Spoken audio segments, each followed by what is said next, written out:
For your viewing pleasure, this broadcast of the Municipal Council meeting of Alpena is made possible by the funding provided by the City of Alpena.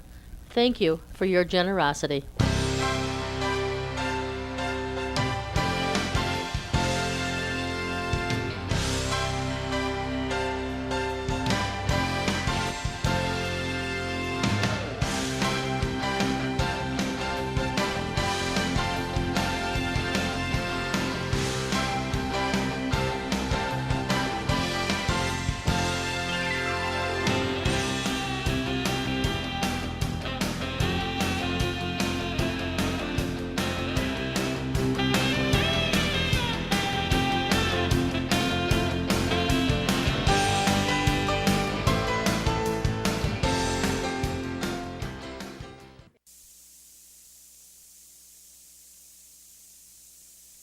And welcome to the Alpena City Council meeting, May 20th, 2013. Call to order, please. Eiler. Here. Nielsen. Here. Nowak. Here. Sexton. Here. Walagora. Here. Rise for the pledge. Allegiance to the flag of the United States of America and to the republic for which it stands, one nation, under God, indivisible, with liberty and justice for all. Okay, approval of the minutes. I did find on the special meeting minutes, which would have been the IG Okay. minutes, it says public comment. Gary Pardite spoke on behalf of the US 23 North Corridor, and it's actually 23 South. 23 South. Okay, I'll make that change. Otherwise, everybody's all set. That's good. Any modifications to the agenda?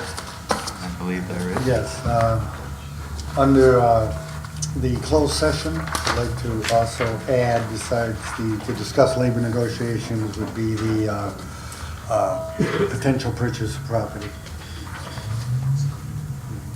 I also have an addition, probably under 11A, you think, first? Yeah, it could either be 10 or 11. 11 would be fine, under communication. Under 11A, just a quick update on the area-wide cleanup. Okay. I need a motion for both of those agenda. We make additions to the agenda. Second. Nielsen. Yes. Nowak. Yes. Sexton. Yes. Walagora. Aye. Eiler. Yes. Okay, citizens appearing before council on agenda and non-agenda items are allowed 5 minutes each to address their concerns. The only time during the city council meeting that citizens are allowed to address the council. If you do, please come to the podium and state your name and address for our records. That's it. No announcements this evening that I'm aware of. The consent agenda is bills to be allowed. B is Chief's Bar and Grill, request for a noise variance from 10 p.m. to 12 a.m. on June 8th, 2013 for a Humane Society benefit party, and on July 26th and 27th from 10 p.m. to 12 a.m. for the hog rally. C is the City Council appointment to the Planning Commission for an unexpired, should that say unexpired term? Because it says unexpired term expiring November. It is the unexpired term. It's called it, okay. It is. Sorry, it just sounded out. Yeah. For the unexpired term, for the unexpired term, Right. comma, sorry. Expiring November 11th, 2013, and that is Mark Hunter. I move we approve the consent agenda. Second. Nowak. Yes. Sexton. Yes. Walagora. Aye. Eiler. Yes. Nielsen. Yes. Okay, and then down to 9, public hearing. This is a public hearing on the city. Skip that one. You got a proclamation there? Oh, there isn't Oh, one, no. sorry. Yeah, I saw that earlier too. It's just It's listed. one of the 8 things that we, or 10 things that we automatically list on the agenda, but there isn't one this Just make evening. one up if you want. I've had plenty, so I could probably dig something out. But there is no mayoral proclamation. Thanks for pointing that out, though. I'm going to jump down to 9, which is a public hearing on the city budget. We'll open the public hearing for any open comment. So once again, anyone would have ability to come up and speak only on budget issues. Okay, we'll close open public comment. Any written requests or written comments received? I did not. Okay, we'll therefore close the public hearing and discuss any comments on the budget. We'll start with Karen if you have. Just from my memo that I gave everybody, there were just a few projects that we moved from this year to next year. There were no large changes. I did not receive too many comments from council. So in summary, with just the few changes we made, the fund balance at the end of this year will be about 30.6%, slightly more than originally reported at 29.1. And the fund balance for fiscal year 13-14 will be about 20.1, slightly less than the original reported 21.5. In the water department, we added 30,000 for main valves on an MDOT project. And then I think Greg had some comments. Not too much from what was discussed before. I believe though the budget is, again, a deficit budget, which is not good practice to do on a long-term basis, certainly, and that is not our intent. I think it is heading in the right direction. The contracts that we're working with the unions on and be discussing, update on those during the closed session, I think are on a positive note as well. And basically, the work that Karen does and really all the department heads in terms of watching their budgets has each year helped us to come in with below budget in terms of our costs, and sometimes, not always with the revenue, we've actually seen some increase. The big thing is hopefully as the year goes on, the next year or two, is that we're gonna see a rebound in our personal property, or not personal, but our property tax revenue. We look like we're getting close to hopefully bottoming out. No guarantees, even though I try to get that out of Jeff in writing, but he won't give that. At least it looks positive, at least the trend. Whether that's gonna hold, we'll see, but that will make a big difference, certainly for us. And then we're just gonna have to keep an eye on things such as the personal property tax issue as to where that goes. Because that could have a very big impact on us, or it could be fairly minor, just depending on how it all works out. I will be discussing that further with our state rep, Peter Battaglia, to try to get an update from the legislature. I happened to see him last week, and we talked briefly, and I said I'd be contacting him in the next week or two. So as I find out information, I'll keep the council abreast of that. Otherwise, I do feel we are heading in the right direction. The only other thing to discuss, brought up last meeting, was a couple of offers that were made to us if we were interested in purchasing property. The one, as I notified you by email, is now off the table. The house on State Avenue was actually ended up on the market and sold the same day it was put on the market. So it was very quick. I don't know what the pricing was on it, but I was told when I called the gentleman that it was already sold. The other, which we'll give you some further update on in closed session, there is at least still interest, and we are talking with the owners of the Beach Motel. And depending upon what happens there, it certainly isn't gonna be done tonight in terms of the decision, and it may be, a few weeks yet down the road, if it does end up that we may be purchasing it, and then we'll come back with the details, at least of how that could work, if that is indeed how it goes, and then we'll have to adjust the budget accordingly in terms of where those funds will come, if we do move forward with that. If we don't, then the budget as you currently have will stand.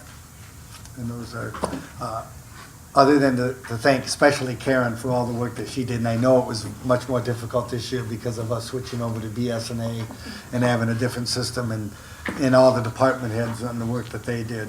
I just want to thank them, as they did a lot of number crunching. I think they went through a lot of erasers, a lot of delete buttons and that on the computer of modifying. So I do want to say thank you to them and to each of you for the questions that you asked. And hopefully we address those when you did ask them. Thank you. Does anyone have any specific questions or discussions? Just a couple quick comments. You know, when you mentioned the deficit budget, it makes people nervous to a Yeah. degree, and I think you acknowledge it's not ideal. You know, maybe a silver lining in that is, we had a 30% Yeah. fund balance at the end of the year, which we didn't project. I think it projected in the mid-20s maybe. Since I've been here, we always end up with a bigger fund balance than we project, and that's a credit to the department heads for really staying within that. You know, I hope people understand what it has taken to get to that point. That, you know, at least in my opinion, we run it bare bones staff. We, have cut out the majority of our CIP projects, and we're almost down to just, basic services. You know, I know when I came in, I was gonna save the budget. I'm gonna go through this thing, and I'm gonna fix it and show these people where they got all this bad, and it doesn't happen. I know that both the folks to my right are intelligent people that probably had the same thing in mind, and, it's just not there. I think the city's been very responsible for quite a while to even allow us to survive where we have. So I give council a little credit, but obviously the staff is really responsible for that. On kind of a positive note, I think we have persevered through a difficult half a decade, and I feel pretty good that we'll be able to move forward. So, thank you guys for doing what you got to do. And, I guess I'll just add to that, the way I see that is that it's efficiencies. If we set a budget and everybody expects to spend a certain amount on everything that's in here and it comes out better, then there must have been some type of efficiencies found somewhere. Depending on our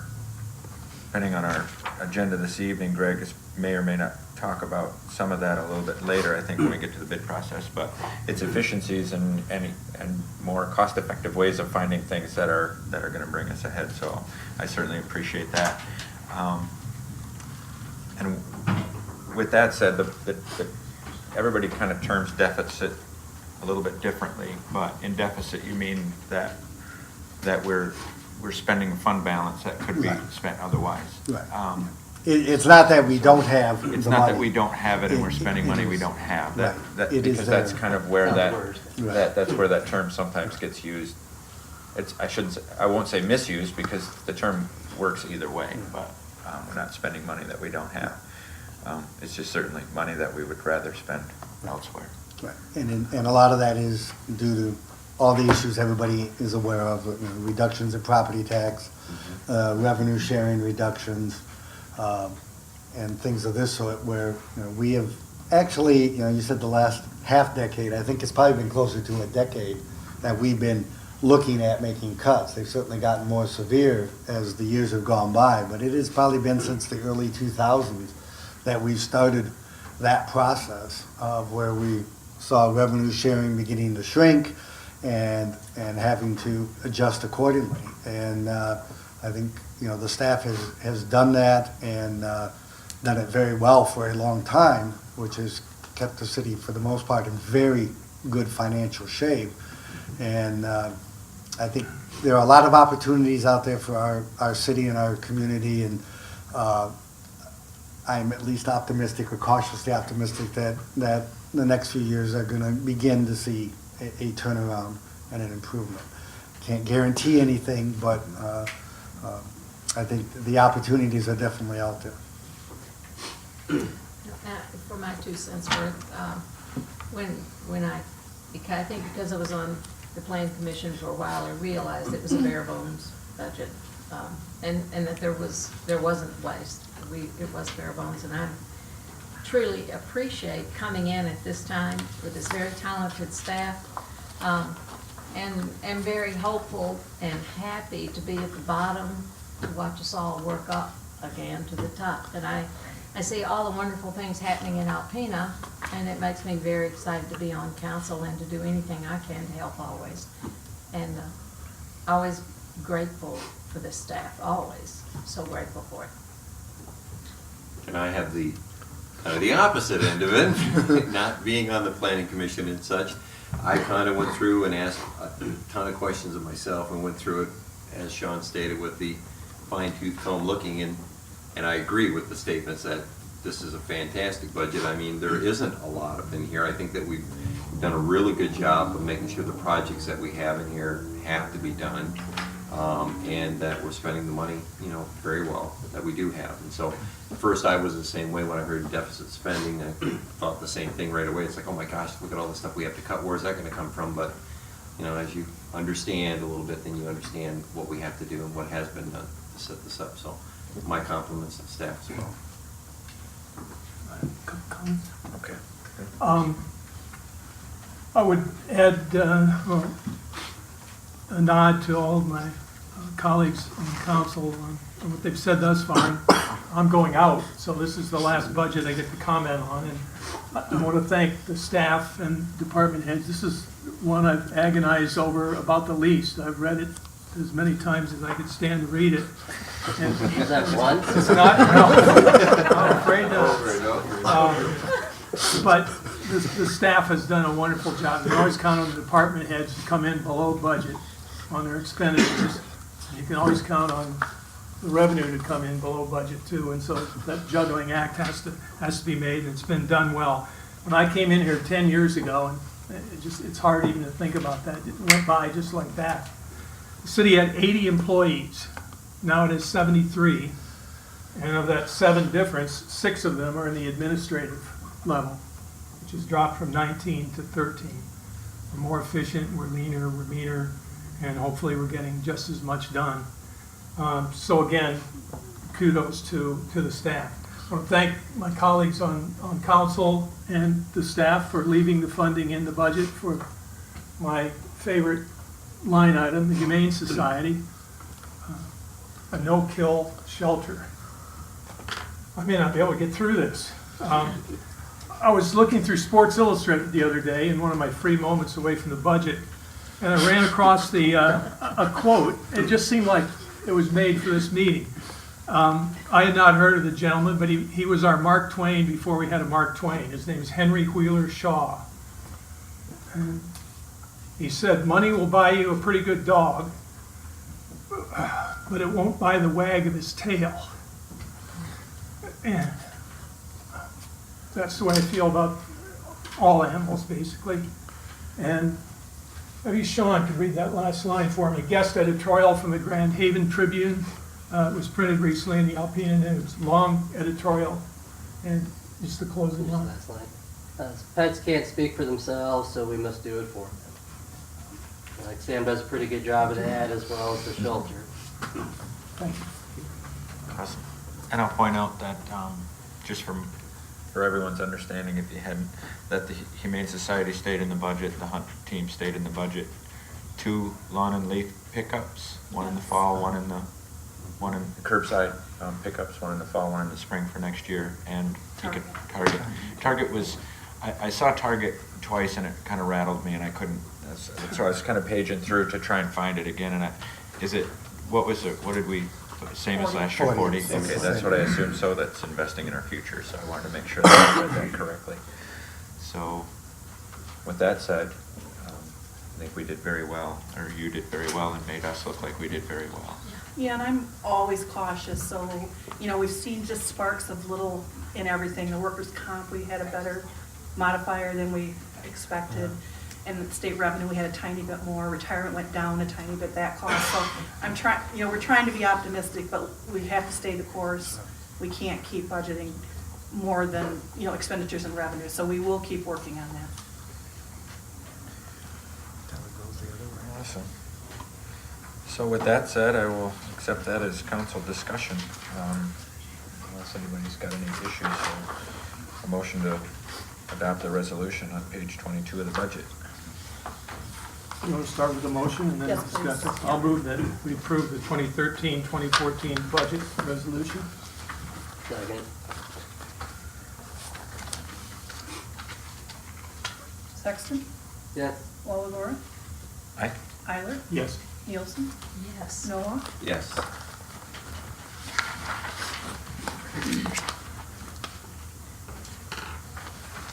Okay, and then adopt the 2013-14 appropriations resolution on page 23 to 27. That I'm assuming is Oh, no, that's not the amendment you're talking about. What the appropriations does is show all the expenses, and then it shows the revenue. And if there's a deficit of revenue to meet that expense, we balance it with fund balance. So through those pages, you can look and it shows you what we're pulling out of fund balance for each of those departments, like streets, general fund, et cetera. That's how you balance your budget. You're showing you do have extra revenue to balance. And that's what appropriations are. Okay. So that's what that resolution, that adoption we're asking for. I'll move that one also. Okay. Second. Go ahead. Walagora? Aye. Eiler? Yes. Nielsen? Yes. Nowak? Yes. Sexton? Yes. Okay, and the final is adopt the amendment 2012-13 city budget column title 1213 estimated current. So That's our current budget, and we went through that during the budget sessions and adjusted that. So that's what we're asking for on that one.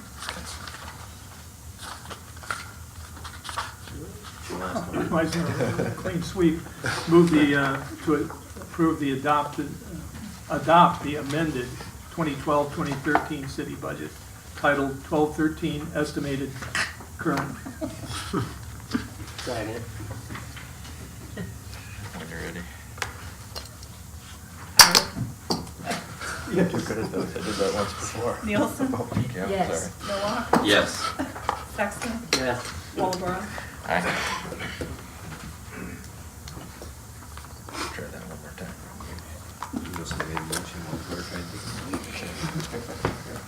All right, thank you. We're up to report of officers, resolution number 2013-09, a resolution granting approval of an application for a neighborhood enterprise zone certificate for Cedar Springs Property LLC. Steve is. Do you want me to do the memo, or are we just, go ahead. Oh, I don't know. You might as well do Okay. the memo, then we'll show, we got a couple of pictures. As council knows, we established the neighborhood enterprise zone in October of 2003.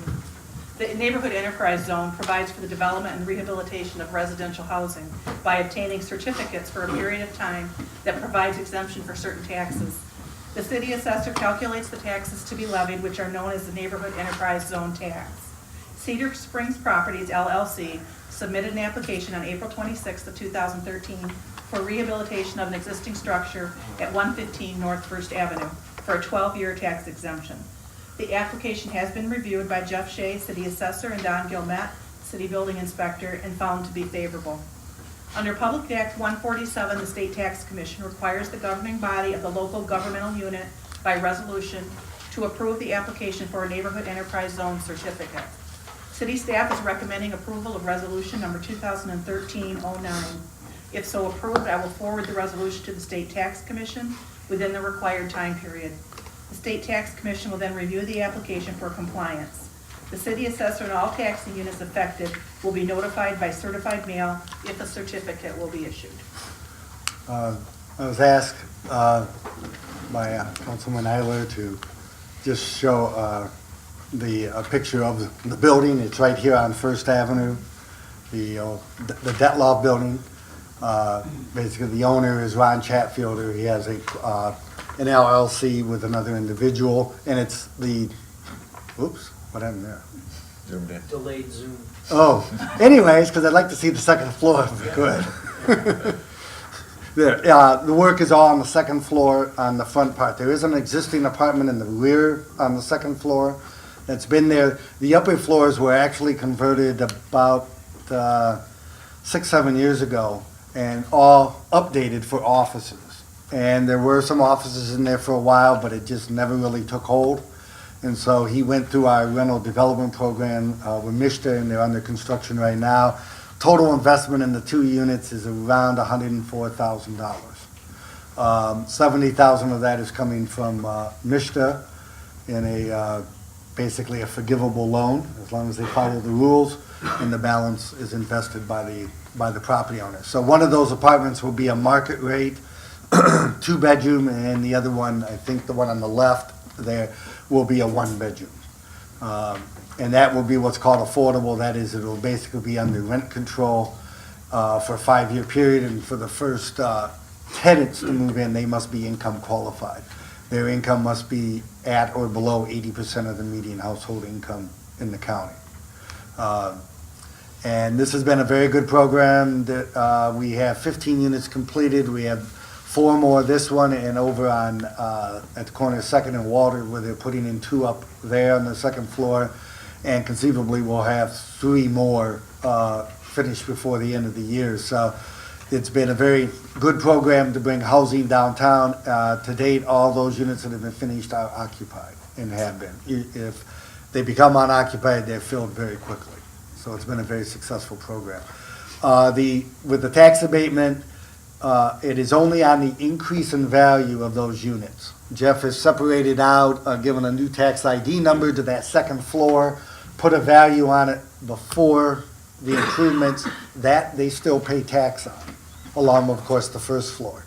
Then any of the increase in value as a result of the work that's done is then what is tax exempt.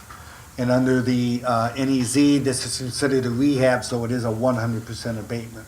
So between the abatement and the grant dollars that you get, it's been very good for the landlords, but it's been very good for the city and the downtown in terms of bringing people downtown to live within our downtown, making it a more vibrant 24/7 type of environment, which we were lacking for many, many years.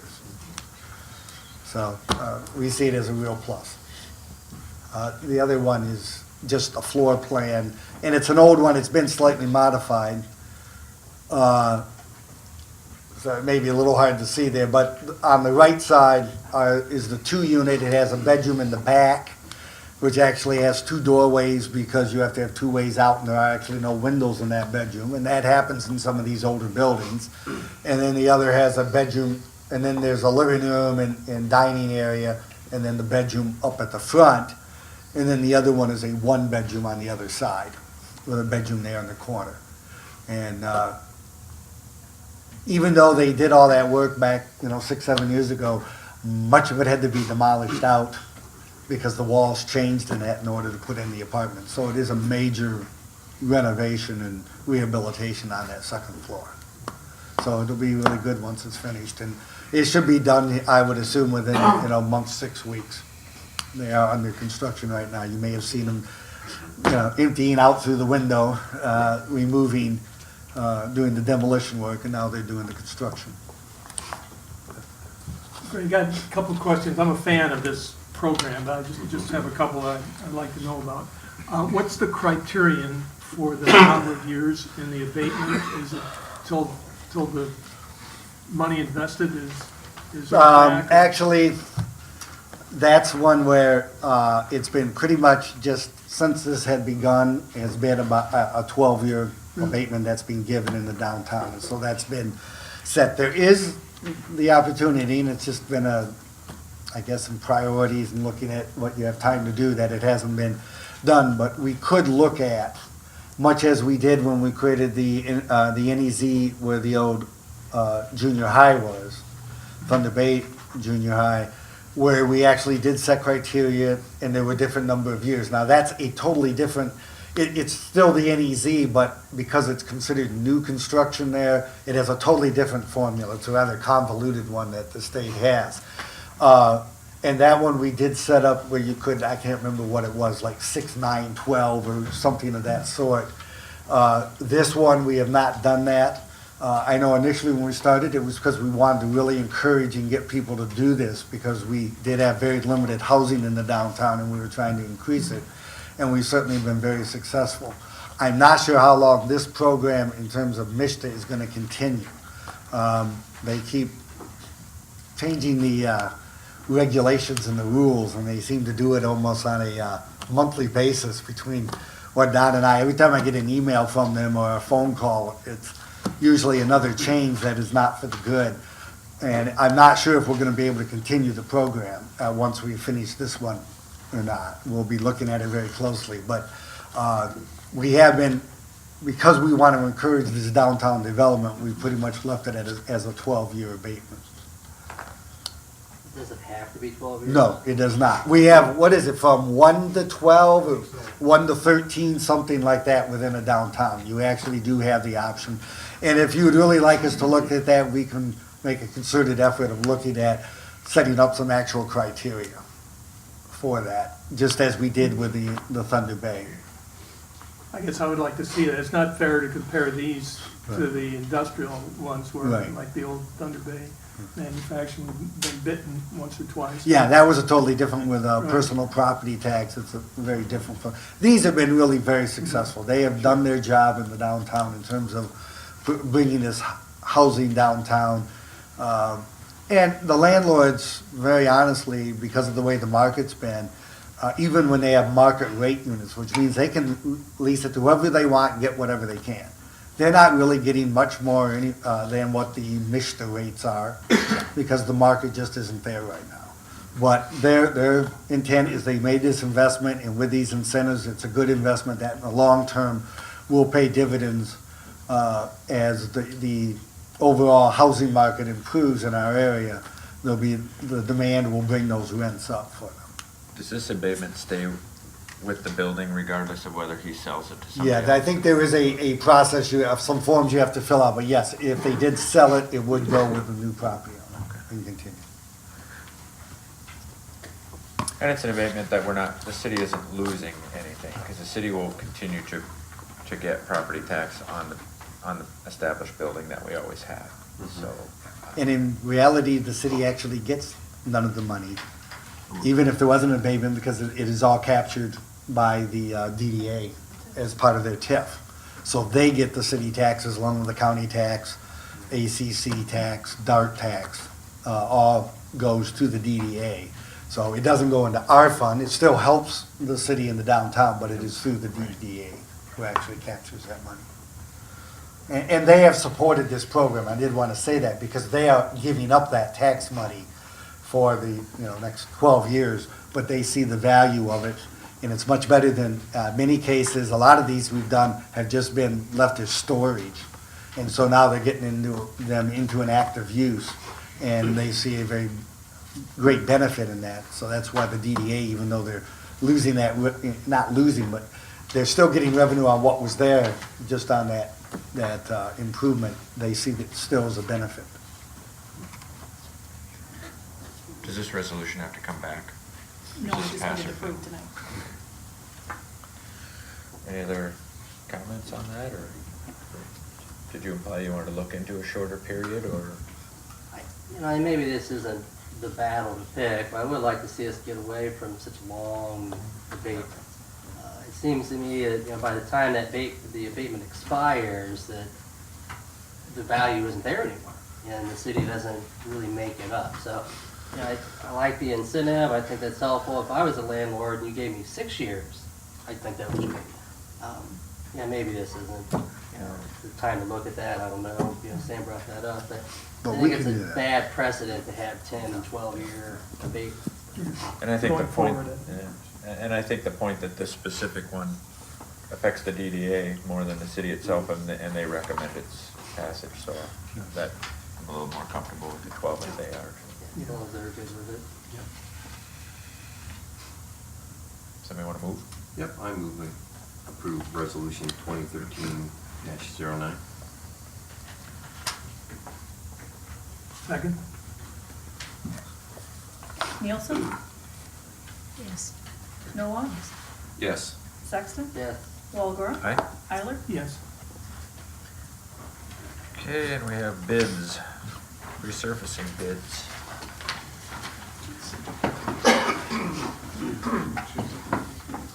On May 14th, the city received and opened bids for the 2013 resurfacing project. This project includes the Third and River parking lot, Huron Street, Crapo Street, Dawson Street, and Bolton Street, or portions of those streets. Bid documents were sent to various firms as well as posted on the city's website, with one bid received. The bid tabulation was attached. Single bidder on the project was Everett Goodrich Trucking and Asphalt Paving, with a project total of $145,839.50. During the bidding process, there was a number of questions from from various council members and staff about, do we need to spend $100,000 on the Third River parking lot? Especially if we're going to redevelop it in 4 to 5 years. Are there Band-Aid approaches that we could take with that? So, with that said, we did go out and evaluate what would it cost for us to go in and patch it and look at it. So we did that. We spent, I know Steve went out there, he mapped the cracks, he mapped the potholes, he mapped the areas we had to tear out, and put together the estimate. We were at about $46,000 just to go in and patch that parking lot and make it so it was safe to use. Because it is a trip hazard. In the wintertime, there's icing. Summertime, there's potholes. It's a dangerous situation. The bid to perform the full resurfacing on it, as originally envisioned in the project, came in at $53,479.50. Thus, I recommend that we proceed forward with the full resurface of the lot. The bids for each of the street projects and the parking lot came in lower than the budgeted amounts. If council supports, the engineering department will return to council at a later date with a contract modification to use the remaining funds from the parking lot to perform work on both city lots at 3rd and Lockwood, and use the remaining street funds to resurface additional streets. We've worked with Everett Goodrich previously and have been very satisfied with the construction process and the final product. After reviewing the bid, it is my recommendation as city engineer that the city council award the contract for the 2013 resurfacing project to Everett Goodrich Trucking and Asphalt Paving in the amount of $145,839.50, with the option of authorizing additional work through a contract modification to be presented to city council at a later date. And what we did is we went back and looked at budget numbers compared to anticipated expenditures for these projects, and we have quite a bit of money that we can rededicate back into the local street system. Enough that we're anticipating to be able to try to target and do 10 to 12 additional blocks of street resurfacing on the local streets, and we're estimating 4 to possibly 5 on the major streets, depending on which street we pick. Those run a little bit more. So, but there is that kind of funding, and I don't want to sit up here and spout off street names that we're looking at, because once you say them, people want them done. So we have looked at a number of streets to do. We're working the numbers right now, and we hope, I'd like to have it at the next council meeting to come back, so when the contractor mobilizes it, he can just keep on going and do it all.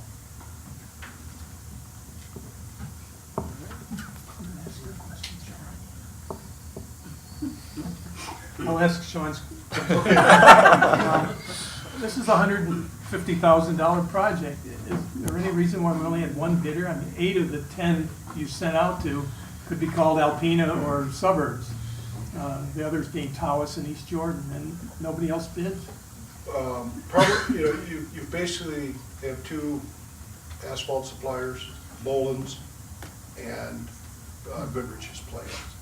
So Boland's is pretty much geared up. They've got quite a bit of state trunk line work. Their local subsidiary, our paving contractor, I can't think of his name, East Shore Paving,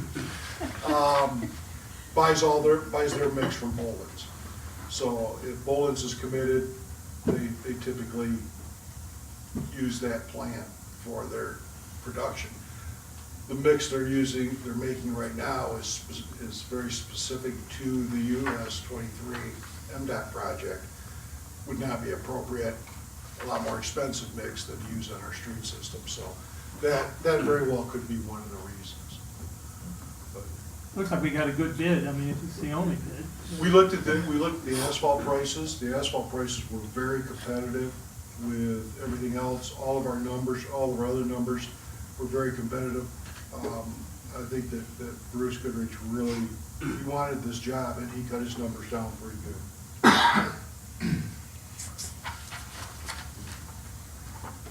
Okay. I think we hashed over the parking lot issue several times. Yeah. The resurfacing is no indication that the council is against the plaza commitment. Not that I've ever taken a poll of any kind, actually, but I've seen a lot of us at their meetings, so it's just something that needs to be done while that's in its phases. Could be several years before that takes off, so. With that said, you're looking for a motion for approve the bid, or accept the bid, I suppose. I move that we award the contract for the 2013 resurfacing project to Everett Goodrich Trucking and Asphalt Paving in the as stated amount. Second.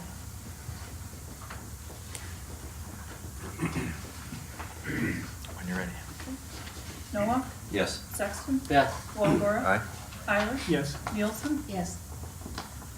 Okay, communications and petitions, that is an addition, A, area-wide cleanup.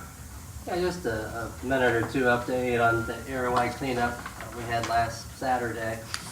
Just want to make 2 quick points, and one that I thought were very successful. I don't have the official numbers in, but because I lugged them, I know there's at least a couple thousand tires.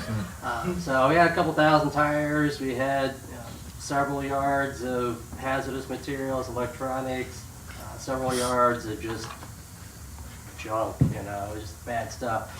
When stuff's come in, our thought was, these are things that would be in people's yards or people throwing off pickup trucks out in the township somewhere. So everything that came in is where it belongs.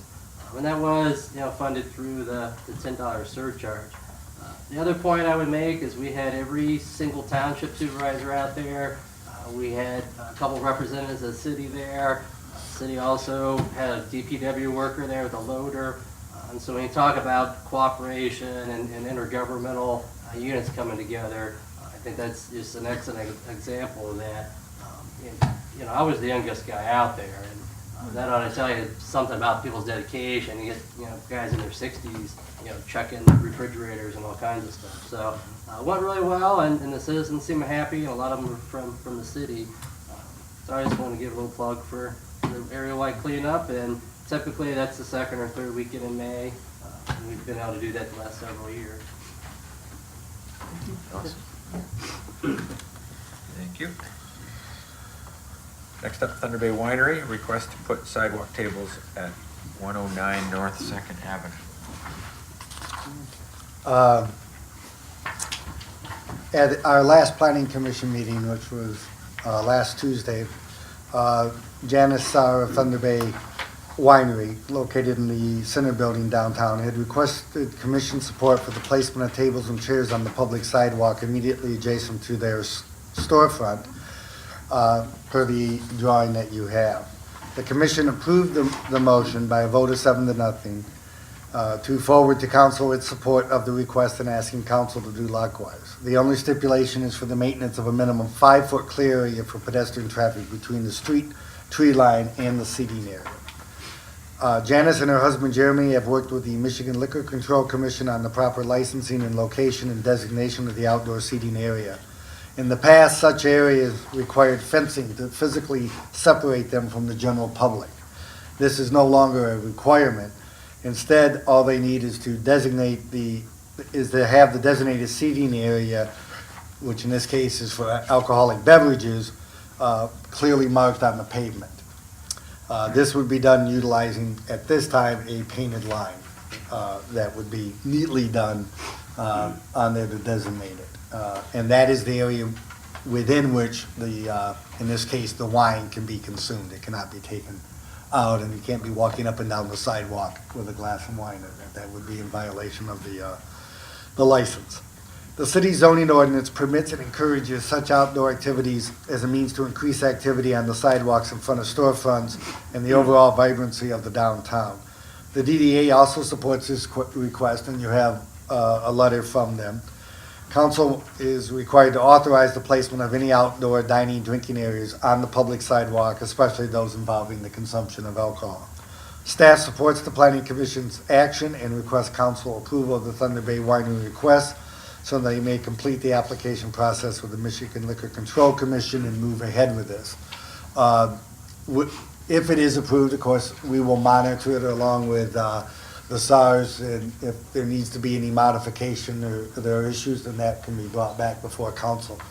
Janice Saar is here from Thunder Bay Winery, if you do have any questions of her, but that's the request at this time.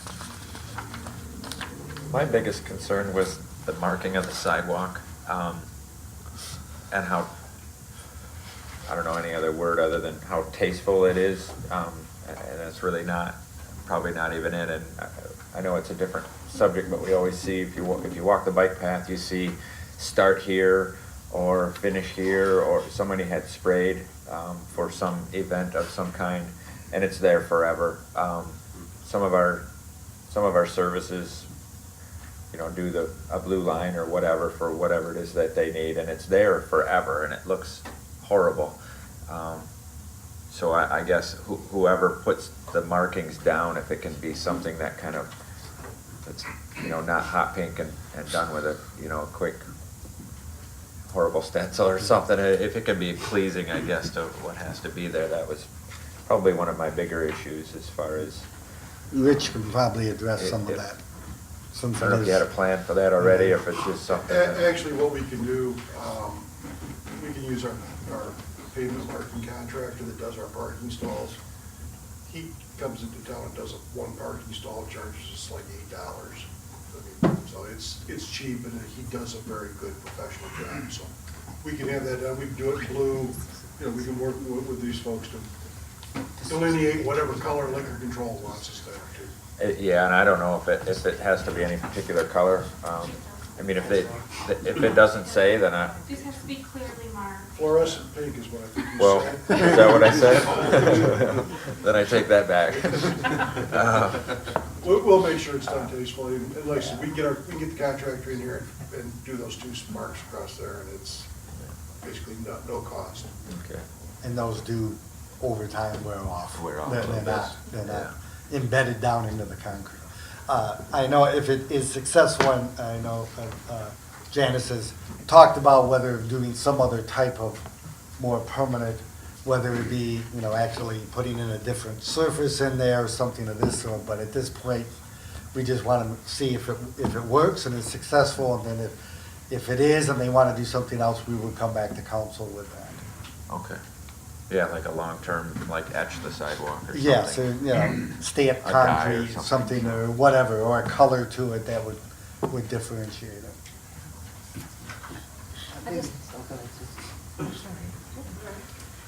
I just believe this is one of those perfect examples of placemaking. It's that thing that we all strive for, that thing that makes our town, what gives it notice and to people who come here to visit.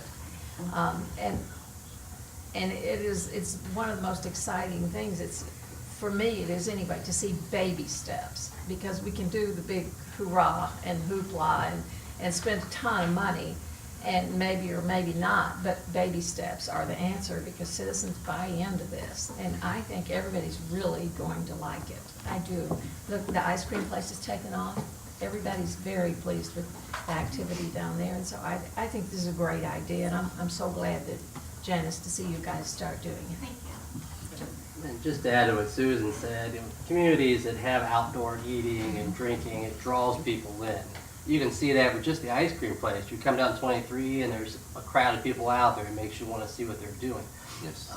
Just as a plug for Janice, you had date night at the winery Friday night, which may be a bad idea because I had to lug tires Saturday morning, but it was just neat to be in there and see how you cooperate with the Fresh Palate. I mean, you can see customers just naturally flow back and forth between those establishments. And I think that really is going to take off and kind of spill outside as well. So, I just thought it was really cool. And you could see as Fresh Palate's getting ready to serve dinner, and I think that's going to help both your businesses. And I appreciate the cooperation that you allow, people to eat in your establishment. So, I would agree, it's exciting to get people downtown and get them visible. And I think that's a win for everybody.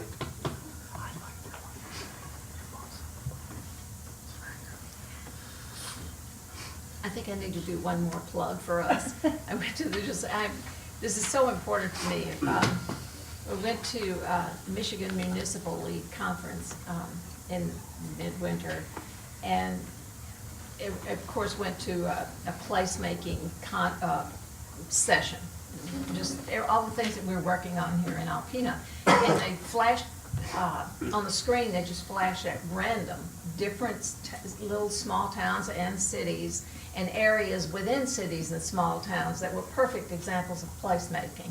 And Alpena there were at least 7 or 8 pictures of Alpena, maybe even more, that were not, this is something you need to fix up. It wasn't that at all. It was, this is perfect, positive examples of placemaking.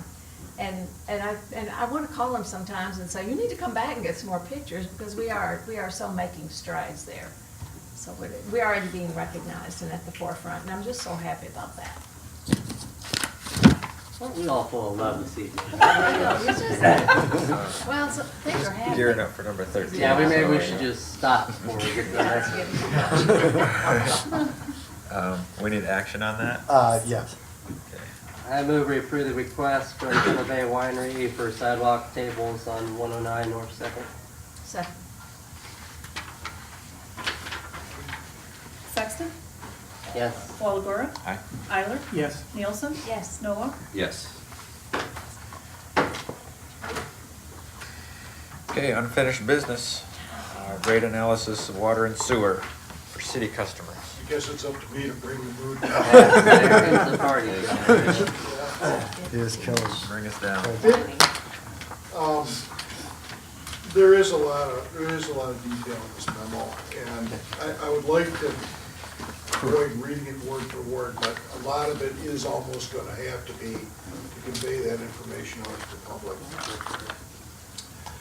At the April 15th, 2013 City Council meeting, Council directed staff to evaluate and provide options and suggestions for water and sewer rate increases to meet a portion of the capital needs in the water and sewer infrastructure. To accomplish this, staff developed a series of spreadsheets where various scenarios could be run and the impact of the customers evaluated. The basis of the spreadsheets is as follows. The City of Alpena has certain annual costs within the water and sewer utilities. These annual costs are the operation and maintenance of the water production plant and water recycling plant, as well as the water distribution and sewage collection system. The per 1,000 gallon costs are based on total operation and maintenance costs divided by the annual projected sales of 300,000 gallon units of water and 306,000 gallon units for sewer. Per the analysis provided by Gosling Zuback, the operation and maintenance costs for water was at $3.33 per thousand and $3.23 per thousand for sewer. Now when they calculated that, basically what they did is credited all of our contracted water sales as an offset to that. Not a real true picture of what our O&M costs were. If that contracted sales of water went away or was reduced, it really fluctuates the O&M costs, or the per thousand gallon calculation of O&M costs. So what we did is we took and calculated what our actual O&M costs were for water and sewer. Those calculated out to be $5.23 per thousand for water and $5.26 for sewer. The utilities also have incurred debt, which must be paid for. Gosling Zuback calculated rates for debt service at $1.36 per thousand gallons for water and $1.26 per thousand gallons for sewer. Now they were looking at past track history of the utilities. Since we had gone through the budget process, and as part of the budget process, we were projecting out 3 years. It gave us a good handle on using not only our current year, our projected 13-14, but also 14-15 and 15-16 to do that. So we used those, and we calculated out these debt service costs at $1.31 per thousand gallons for water, and $1.28 per thousand gallons for sewer. All that said, right now, the O&M costs and debt per 1,000 gallons of water is $13.08 per 1,000 gallons. So we take our O&M for water, O&M for sewer, debt for water, debt for sewer, we add those together. It's $13.08 per 1,000 gallons. Right now, and this is the projected 13-14 rates that we've inserted into the budget, is $9.17. So even with the rates that we've projected out for this next year, and those included a 10% increase for water and sewer, we're not even covering our O&M and debt. The annual capital needs is established within the Gosling-Zubek study. They're established at approximately $3,600,000 to take the utilities, from basically no capital funding, which we have right now, to $3,600,000 annually. It can be done, but with extreme impact to our customers. The capital needs and the various funding scenarios were discussed by staff. It was our opinion that whatever funding scenario was ultimately chosen, that the following criteria must be utilized. The impact to all customers, be it residential, commercial, or industrial customers, must be reviewed and evaluated. Staff would select a minimum capital funding level as the basis for any rate increase. In other words, we knew that $3.6 million was not doable and still have our residents able to pay the bills. So we were going to select something less. Any additional proposed increases towards achieving the ultimate capital need would be spread out over a multi-year program, allowing the customers advance notice of the proposed increases. So even if we start at 20% level, if we ever want to achieve that 100%, it was going to be over time and with enough advance notice so people could prepare. The capital portion of the ready-to-serve charge would be correlated to the customer's meter size, with larger metered customers paying a higher ready-to-serve capital charge. And the capital commodity charge, if and when assessed, would also be incorporated into the rates, whereby the larger users would pay a proportional share of the capital needs based on the volumes used. And I say in there, if and when assessed, through the various scenarios that I ran, we did have a capital commodity charge so that every 1,000 gallons people used, there was some amount that was dedicated towards capital. At this point in time, putting anything into that really drove the rate increases to the citizens up. So at this time, we backed that out to zero. So there is no capital commodity charge.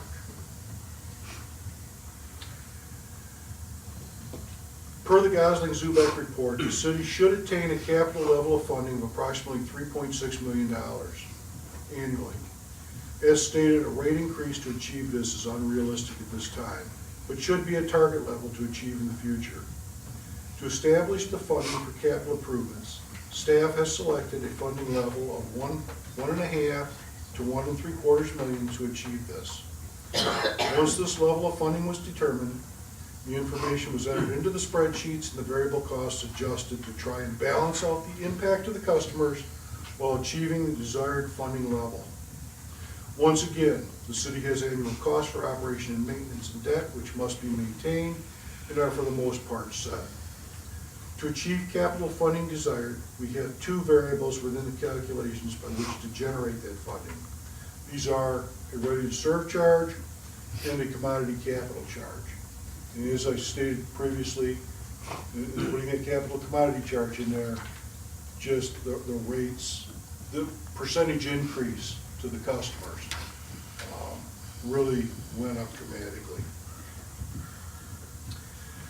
The implementation of a ready-to-serve charge is more than normal in rate making than our present minimum bill scenario. It establishes the cost to the utility for the capability for each property to be connected and water and sewer ready to use at the turn of a tap or the flush of a toilet. In evaluating rate making necessary to provide the recommended funding levels, We evaluated other communities to determine their ready-to-serve charge based on meter sizing. The ready-to-serve charges established in our scenarios are below the averages of these other communities. In evaluating the ready-to-serve charges, the large users and changes made to their rates had minimal impact on the funding generated due to the low number of these customers in relation to the residential customers. We obviously have far fewer. We have over 4,000 residential meters and less than 700 larger metered customers. So it takes a lot more change in the larger metered customers to try to achieve that same end result. So we didn't do a lot of changes. We set those larger metered customers at what we felt was a comfortable level, and then worked with the residentials as the primary fluctuation point in establishing our needed funding.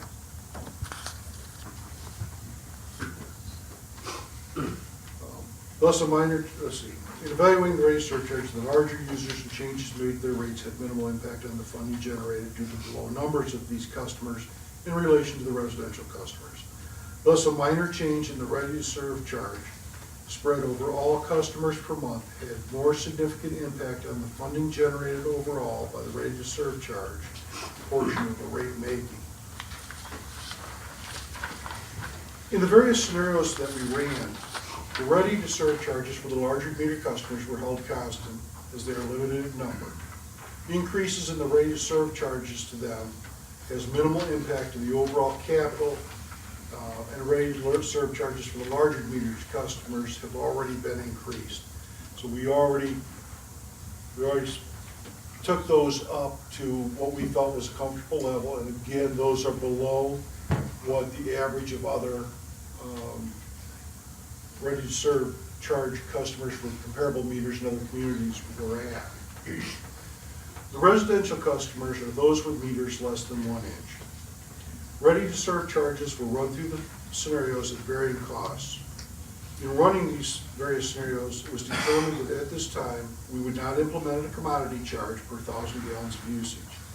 When this was utilized, the increases of customers expressed as a percentage of their current bill increased dramatically and were, in our opinion, beyond the current customer's ability to absorb at this time.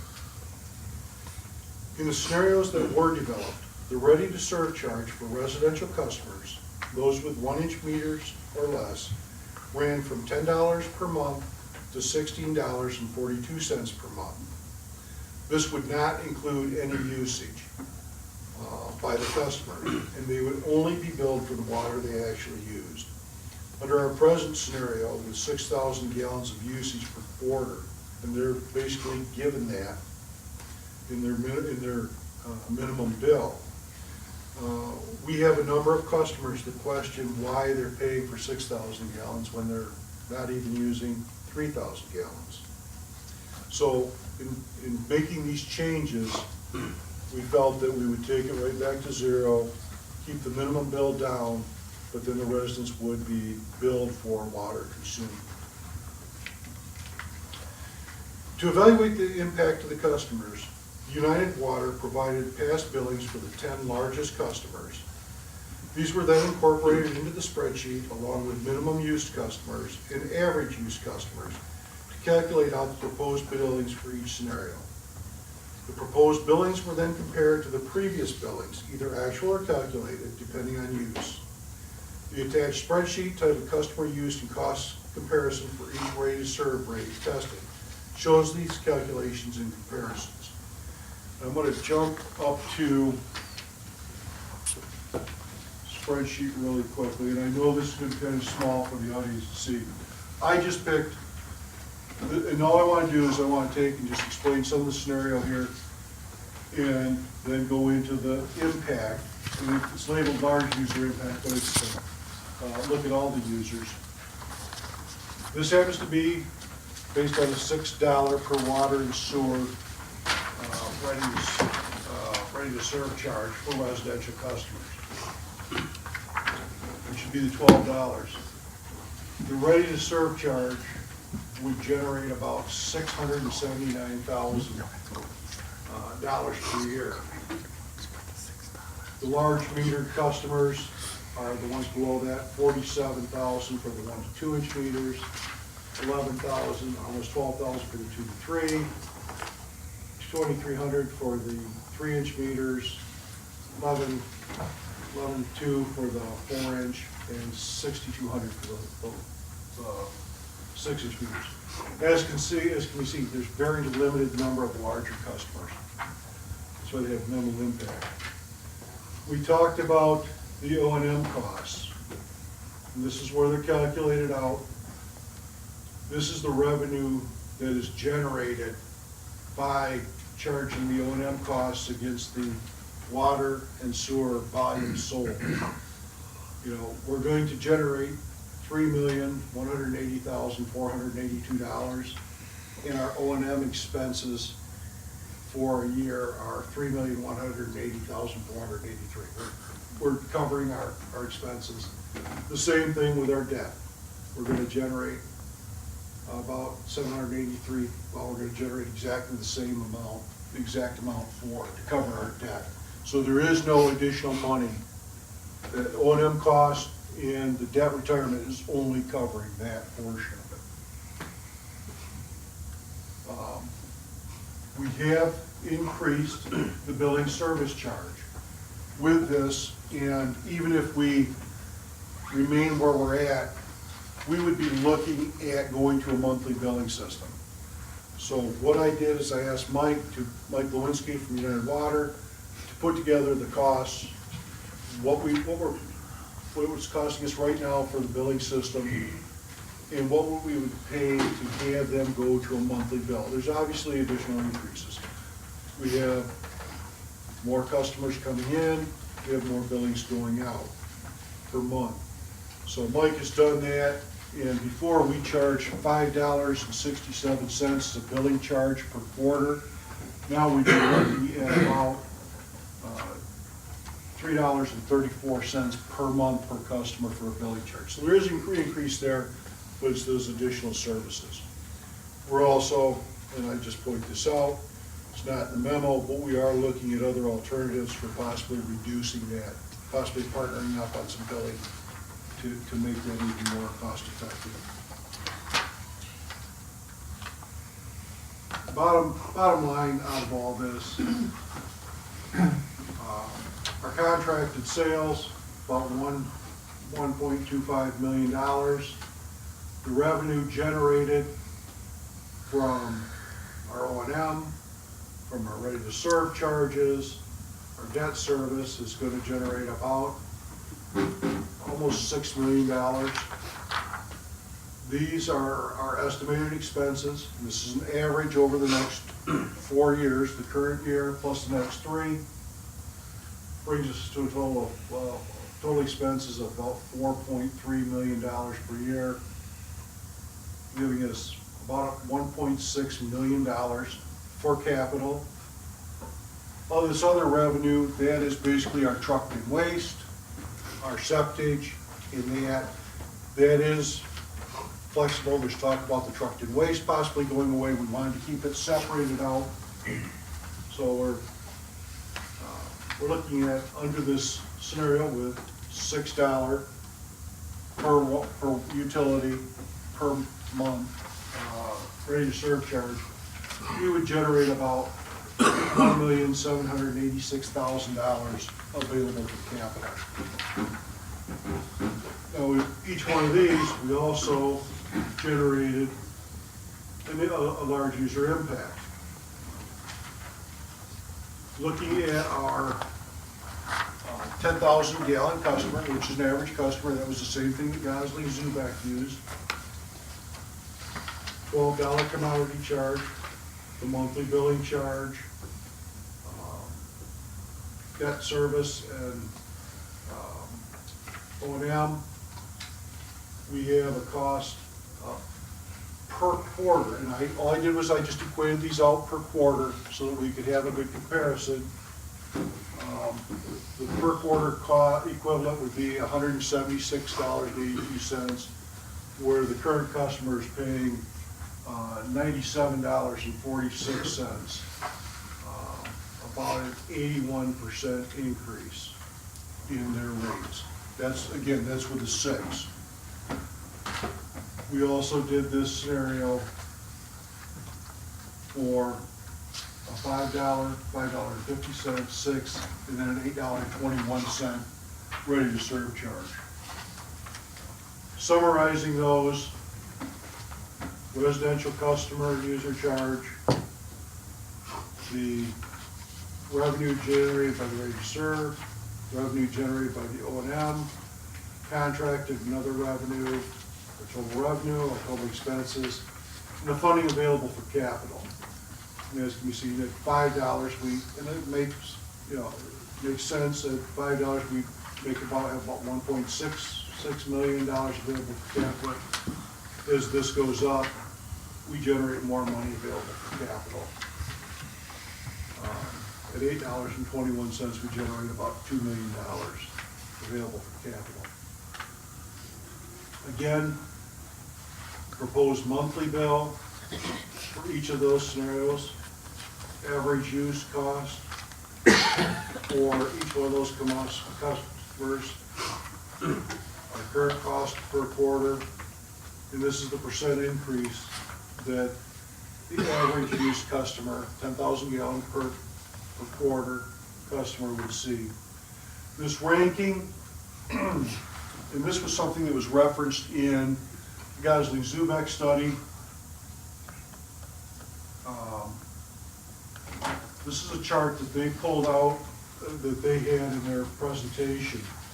What this does is this looks at sample quarterly water and sewer rate billings. The City of Alpena is presently up here. We're number 2. That's why we don't have any capital. In looking at these various scenarios, when I put the ranking in there at 13, 14, 15, at $5 we're ranked about 13th, which puts us somewhere in between Tawas and Elk Rapids. Still cheaper than Sault Ste. Marie, Rogers City, Onaway, Petoskey, St. Ignace, Silver Springs, but we are more expensive than some of the other communities. We should note too that I don't know when those were last updated, so we would be giving very current rates.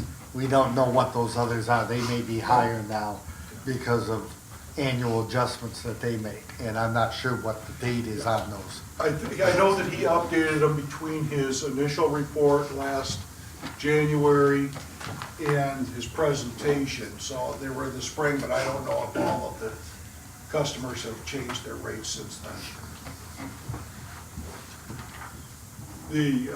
And again, like I said, depending on the residential customer use charge and our ranking and the percent increase. Now the other one is the large use customers. And again, we'll go back to the $6 large use. And I know Jane and Ray are right here, so, I know what I said, Mike picked our 10 largest.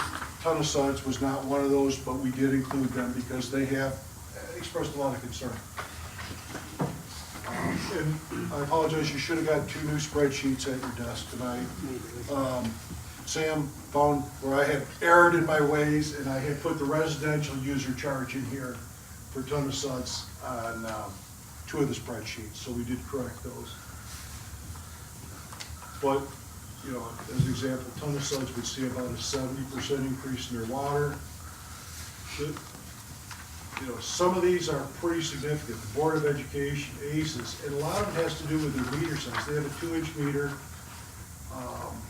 Their volumes are such that it calculates out that they're going to see about a 266% increase in their water bill.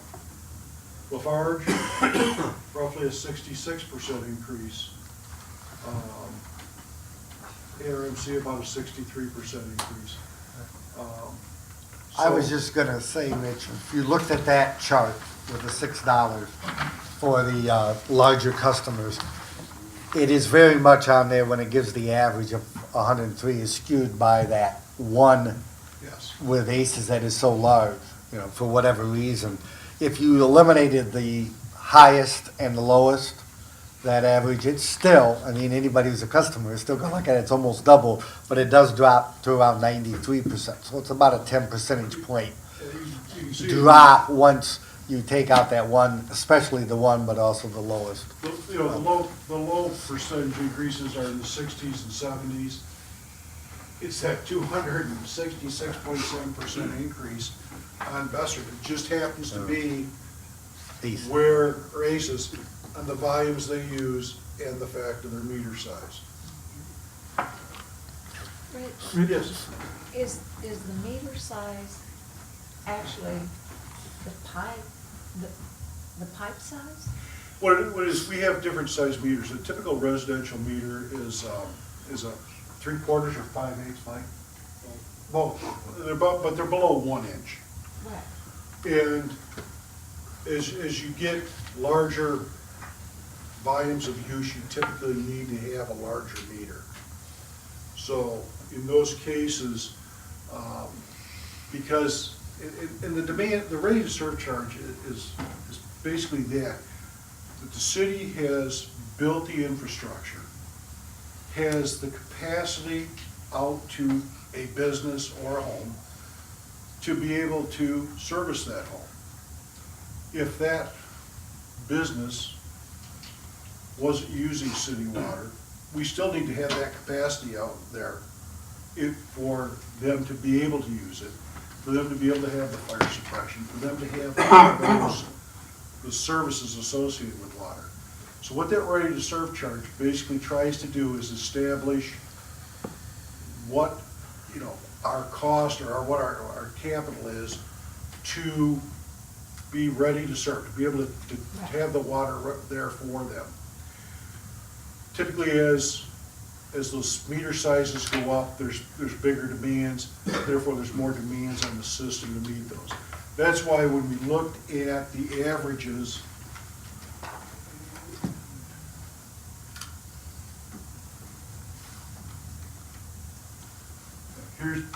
this is kind of what we looked at when we set those meter sizes. Various communities, about 31 communities that we looked at the various meter sizes, averaged them out, and this just, we'll pick on the far, for lack of a better term. The average for a 6-inch meter for rate of surcharge is 548, and I believe we set that up at, let's see, we set that up at 500. So, but that's basically what it is we set a ready to serve charge based on meter size, and a capital portion for the meter size. What percentage of homes have a 1 inch or below meter size? I would say probably 100%. Yeah.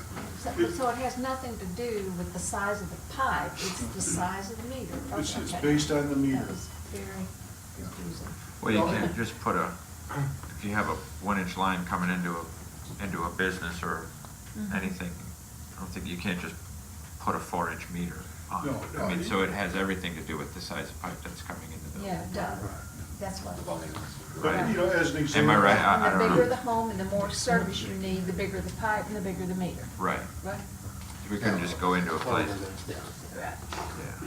Yeah. A good example is just Tuttle Sons Laundry. They've got an 1.5 meter. They push about 238,000 gallons of water through that 1.5 meter. 1.5 meter is more than adequate.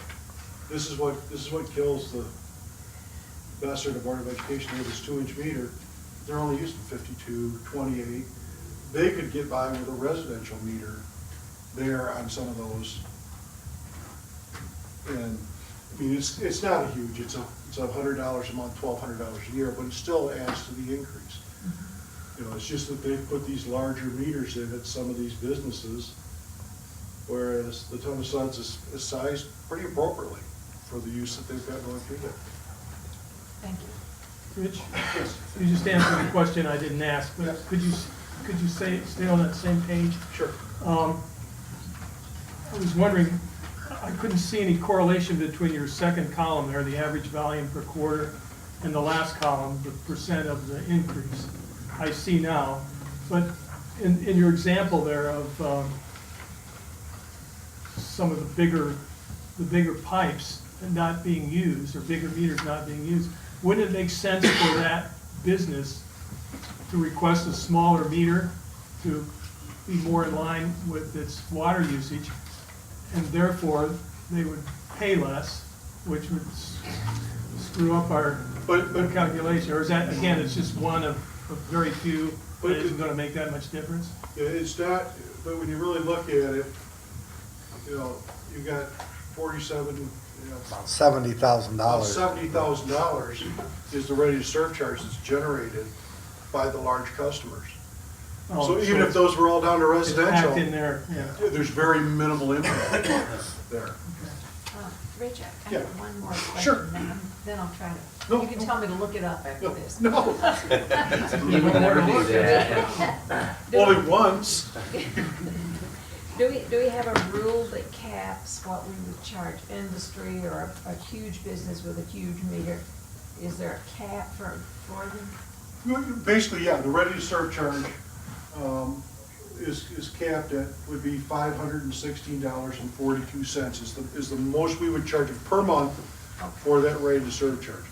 Then anything above that, any other cost above that is generated by the water and sewer they use.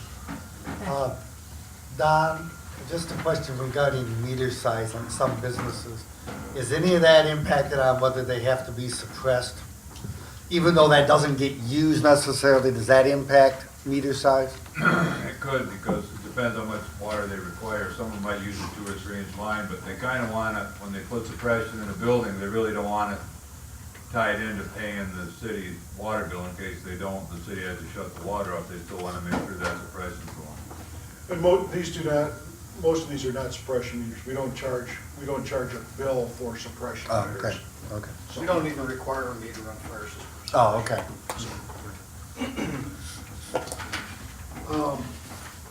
One more question? Sure, no problem. From you. Oh. No, I meant, I'll hold it I till meant later. it's not the last question Oh, oh. altogether by any means. Oh.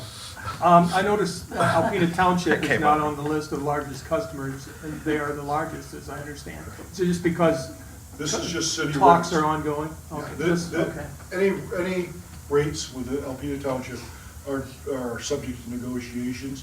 This is strictly looking at in-city customers, and the rates we charge are our customers. Rich, is it fair to say that that could change one way or the other depending on those negotiations? Yeah, what you'll see is contracted sales.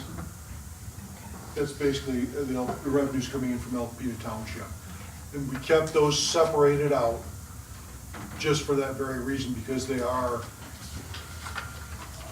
unknown at this point in time. They could go up, they could go down, which would have an impact on this. I think the study mentioned that for every certain increase in terms of the rate there, let's say with the township, it would have an impact of reducing the per 1,000 gallon rate by a certain amount as well. So obviously, if that goes up, the city rates would go down. If that went down, the city rates may have to go up. So it just depends where that goes in terms of negotiation. I had a lot to read this weekend, so to be honest with you, I wasn't expecting to make a decision tonight, so We're not asking. I need to be educated a little bit more on this. You didn't read through this 4 or 5 times? like No, Sam just did? once. Tom So- Clancy doesn't count. So I, maybe if you could be a little bit more, if you could clarify a ready-to-serve charge, because I went into this document thinking that a ready-to-serve charge meant it would be charged to people that weren't using their water and they would pay that rate until they started using their water. It would be but what you're saying is a ready-to-serve charge is a charge that everyone pays, that I pay, on a per 1,000 gallon. No. No, just on a, Just a flat. just a flat rate, okay. So everybody pays that, so regardless of whether they use their water or not, okay. And with that system, we would no longer have the minimum 6,000 gallon. So what would a person, so if a person the example of the woman that I always use, because it was just hilarious, that whacked you with her bill. She doesn't want to pay for 6,000 gallons if she's not using it. So if that person if this were to be acceptable, that person would pay the minimum or the ready-to-serve charge for a resident, whichever one we end up picking, is whatever the choices were. And then if she used 1,500 gallons, she would pay the rate of 1,500 gallons. Let's go, and I'm gonna jump back to just the lowest one, $5 minimum bill. Okay. Customer. Here's a residential customer. And they're, we're the little old lady who hit Mike with her bill that uses 1,000 gallons a month, bare minimum consumption. Is that on here? Yes. What you have that's on Right here? here in this column, she's going to have a monthly bill of about $26.42. Her total bill equivalent for 3 months would be $79.26. $18.54 increase, which equates to about 30.53%. Okay. So it's just, your minimum, this is a customer who's using 3,000 gallons per quarter. And again, I had to do this per quarter to get it so I can equate it out. She would see about a 30.5% increase. Your 6,000 gallon customer, and this is the thing that falls apart with this thing. Before, customers basically had 6,000 gallons of water free that was included in that minimum quarterly bill. So under these scenarios, and again, I'm looking at this is a $5 ready-to-serve charge for residential. That person would see a monthly bill of about $39.50 as opposed to $60.72. As you see, these are all fall below that minimum bill threshold before, but they would see about a 95% increase in their bill.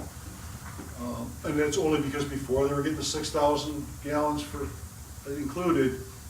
Now they're paying for all water consumed.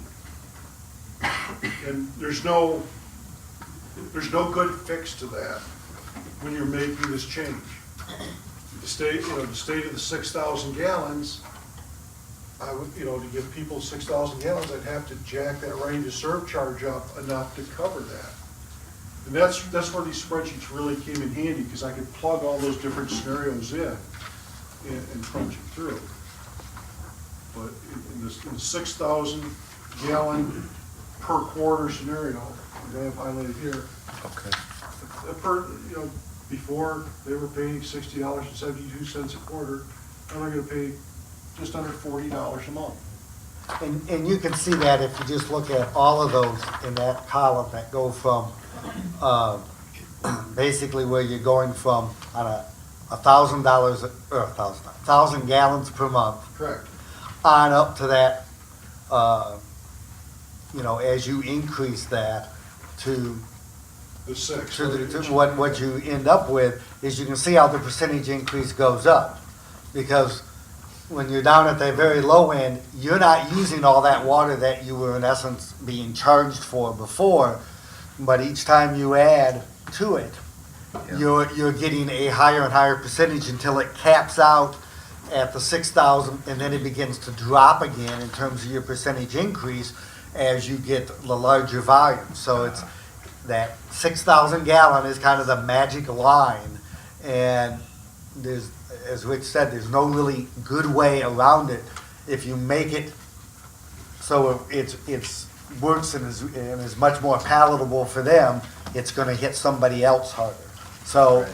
there is no way to proportionally increase those. It's a definite benefit though for the customers that are on the lower consumption end, which If- generally are the senior citizens. Right, so if they're actually using 3,000, Yeah, it'd only be a 30% increase rather than Right. if we had left it, it would have been a 95. And there are a lot of customers that only use 2,000 gallons a quarter. I don't know how they do it, but Right, they but, do it. yeah, They do it.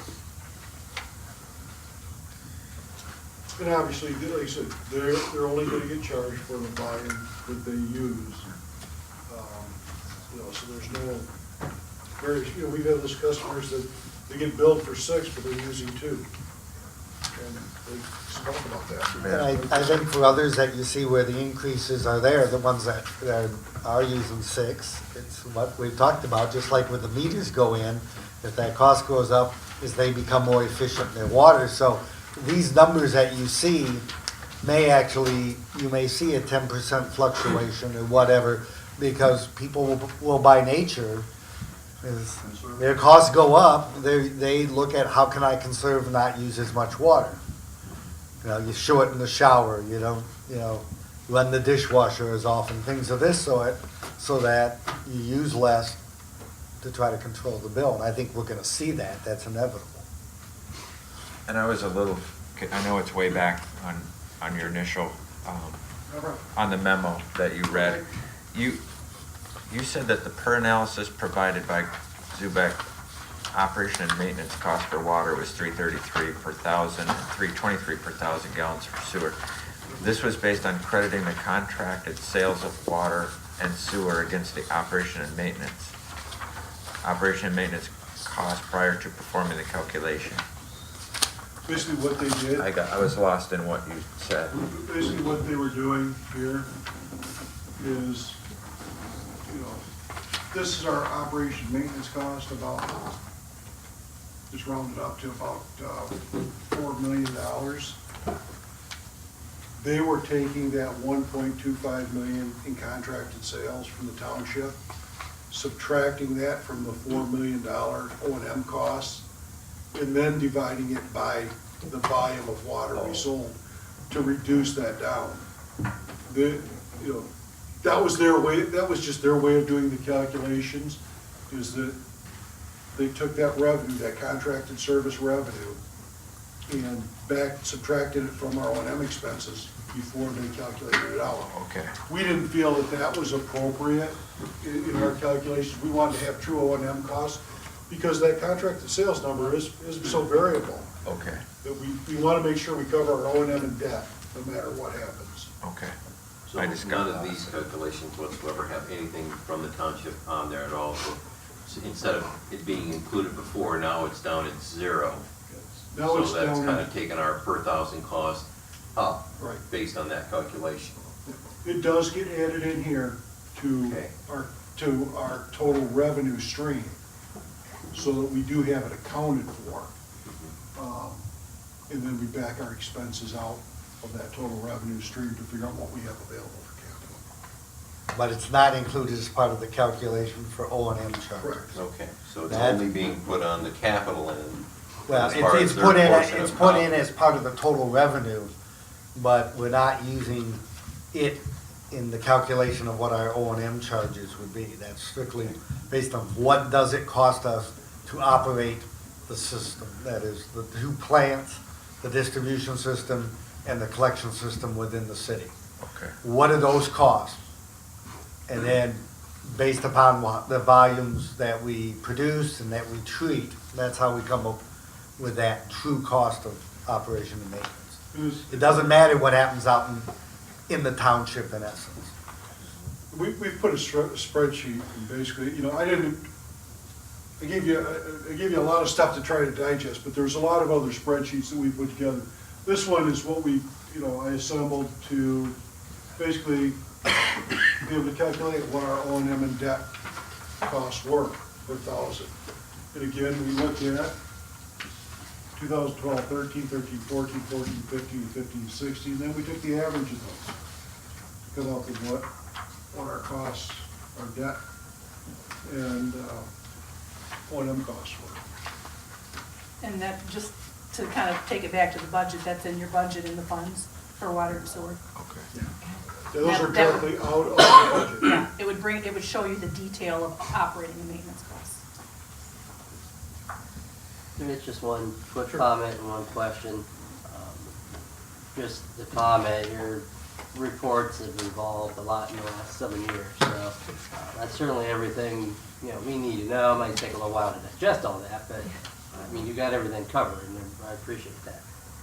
The only thing I didn't quite understand is we talked about, phasing in. Okay, and you have these numbers for year one. So what, for year two, say we adopted the $5, year two, is it just gonna be the same thing then? Well, The same 5, or are you looking to spread out that $5 over a couple of years? Here's what I'm gonna do is, I'm gonna just finish off the last 2 paragraphs of my memo, which I think will address some of those, and then,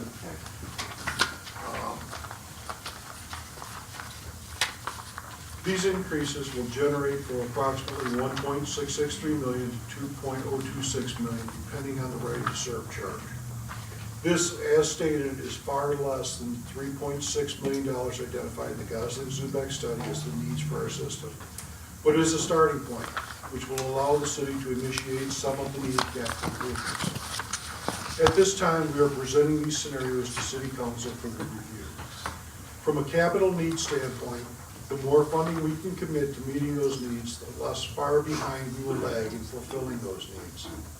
While concurrently, from a ratepayer standpoint, we must make the rates such that people can still afford this essential service.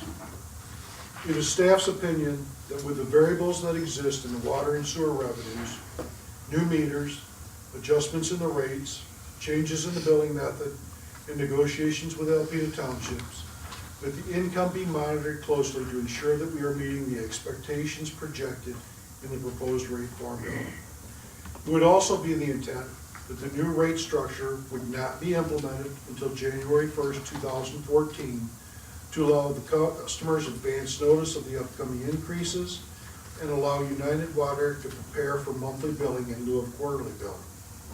Additionally, if revenues come in as projected by the proposed rate increase, we would only implement an inflationary increase in the second year to the rates and not initiate any increases towards the needed capital funding threshold until July 2015 or January 1st, 2016. As stated, the adjustments to the variable components of the proposed rate formula has variable impacts to the large and small volume customer. Ready-to-serve charge changes will dramatically impact the lower volume customer, while increased commodity charges will impact the large volume customer, more so than the low volume customer. The proposed rates are a suggested balance to that situation and can be modified as directed by City Council. So I guess what we're looking at, and Greg and I have beat each other back and forth over this thing a couple times, and the thought being is that there are so many variables in there, between the new meters, between the negotiations with the township. We don't really know where this is going. But we feel that this is a starting point. If everything comes in and we're generating, and we're just going to, I'm just going to say we pick the $5 one, and we generate $1,672,000. When you think about it, it's about $800,000 for water and sewer. 1.6 is a lot of money when you start replacing sewer and water streets. It doesn't go very far, but it's a good starting point. We could live with that for a couple of years, and that's why we would try to hold this as constant, as close to where it is right now. I mean, we should be in O&M and debt for 4 years based on our calculations. So for 4 years, we're covered in our O&M. The commodity charge and the consumptions are really the variables in there. So if those stay about where we're projected, we could probably live for a couple of years without seeing additional increases. problems are. I don't want to be that person that's recommending kicking the can down the road. So we do want to start some increases, but at the same time, citizens are going to take a pretty good bite on this one, and we got to give them a chance to catch their breath. So we're, you know, and I think the question came up, Mayor indicated he wasn't planning on making a decision tonight. And we didn't plan on that. We did not plan on anybody banging the gavel on any one of these and saying, we're going with the $6 one or the $8.21 one. This was more to present the information to the council members, get it out to the public. There is a lot of information in here. You know, I know that I spent a lot of time with the spreadsheets. I had them in good shape, or I thought, the first meeting with Karen, she says, you dummy, you did this wrong. Yeah, I think so. You might have used another term in there too, but, I mean, those are the things that we did. We bounced everything back and forth between each other to try to make sure we had this as accurate as we could, and make sure we had our bases covered. But we don't expect anybody to pick a rate tonight. If council wants more scenarios, if council has another idea, if council wants to see the impacts from something, you can email myself, Greg, you know, and we can plug that in, and we can show you exactly what those impacts are. We took it down where we felt, you know, at 1.6, because of the unknowns, we thought that was about as low as we wanted to go at this point in time. But, you know, we can look at something less than that if council so directs us. I would just certainly like obviously some more time to swallow everything you've already given us. I don't even know what my other scenarios might be at this point. A couple of questions are the water and sewer revenue, are they held separate because we charge for water and we charge for sewer? Are they kept separate as far as what we can do with them? Or do we move them? Water's one Those- fund and sewer's one Sewer's fund. one fund. They can be moved interchangeably. Okay. We do transfer some sewer, We- not only the last couple of Okay, years. I guess I know that because I saw that. Yeah. They do not intermingle with the general fund. No, we would be Right, they looking, don't go outside that. Correct. what we were looking at is the capital fund is a capital fund for water and sewer. One year you may spend more on water capital, another year you may spend more on sewer. It would just depend upon what the needs are, is determined by basically Rich and Mike. But, so, yes, we don't have to do a 50-50 split Okay. amongst those each year. Are we, with all this, I mean, this is a nice collection of data for sure. And are we still paying Zupec, or are we contracted with them? Is everything that we keep doing? This was all done by myself in-house, and I can make all the modifications. They have basically fulfilled their obligation to us. We haven't finalized it yet because we do want to, we kept that open, we still have a payment to them, but we kept it open because we did need some additional resources from them. I did send this over to him, had him look at my spreadsheets to make sure that he didn't see something that I was glossing over in there, and he reviewed them, said everything was in order. He did make a couple suggestions on things for us to do,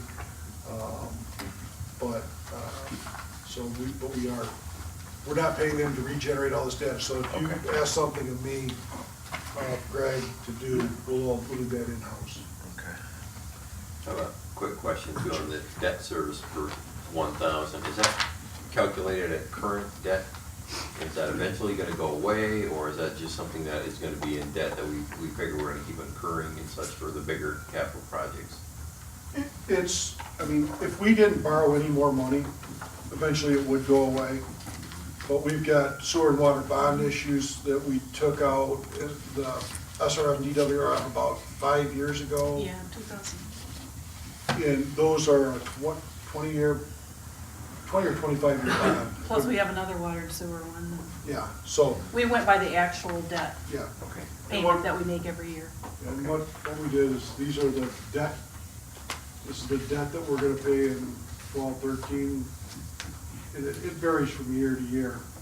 but we did use that and then averaged it out. And those payments go, you know, they fluctuate a little bit every year, maybe a little less interest, a little more principal. Okay, But I But did. they're in there for 20 or 30 years. all right, If anything, there'll be more debt if we take out another bond. okay. And we did have, I did not include it in here, I didn't want to overburden this report with that, but we did have, Karen got some bond information from our bond council, on if we wanted to bond for things, what our payments would be. So we could easily plug that in, and we could see what that increase in debt payment would be to I take think it on. was 200,000 or 300,000 for, and I can't remember what we were gonna borrow, I- 7 million. It was actually 3 or 4 different scenarios and that. But I have that information, so if those are questions the council asks us in the future, we've got a pretty good handle on what that impact would be. Sure. I think this is my last No, question. that's okay. And I need to have you check my numbers to see if I'm right, but when we say it's a $5 ready-to-serve charge, we really mean 10, because it's 5 for water plus 5 for sewer. With the calculations you've given us for the $5 ready-to-serve charge, that would raise 46% of the money we need every year, 46% of that 3.6 million that we need. At $5.50, it would accumulate 48% of what we need.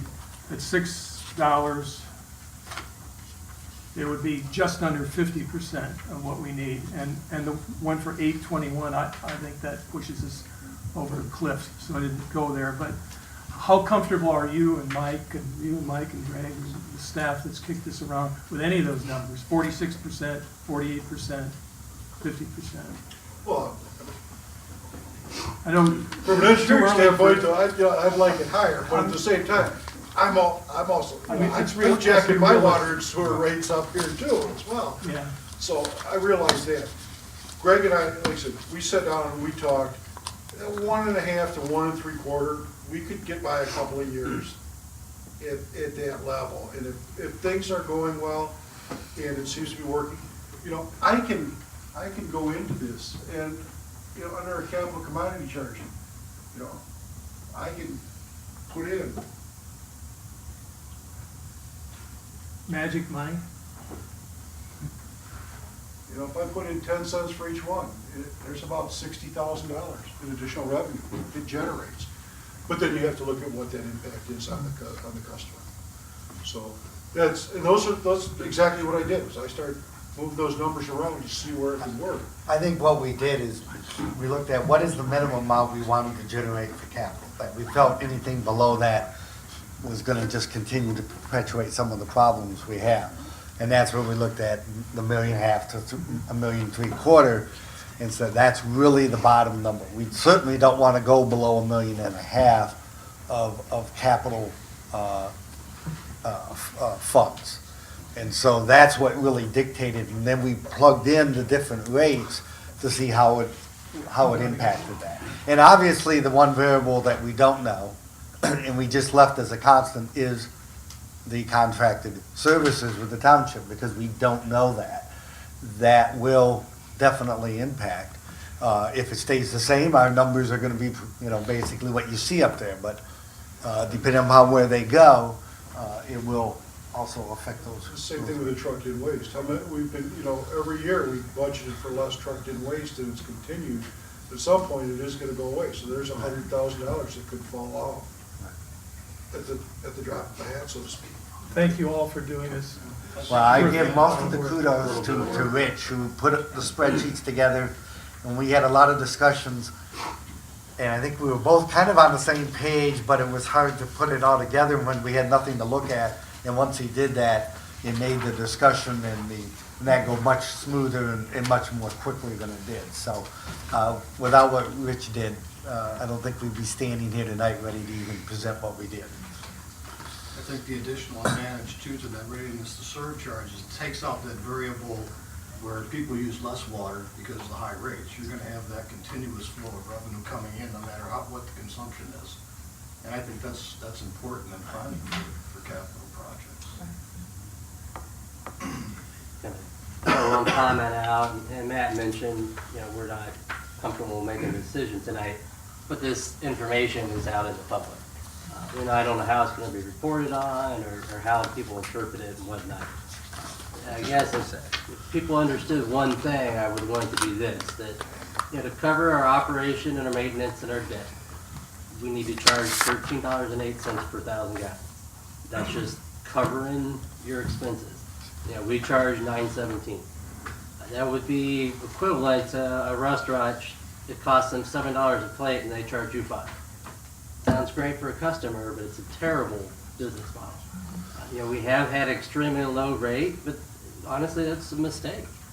We're paying for that now, and so it's put us in this position in the first place. But and I hope people understand we're undercharging what we need to function. So that gap is just getting bigger and bigger. So obviously, I don't know what we're going to do, but we need to do something. And I hope people can see that. We've just given too good of a deal, and it's catching up with us. I can't see how anybody would think it was unfair to not pay for what you use. You don't have to pay for what you use. We all have to pay for what we use.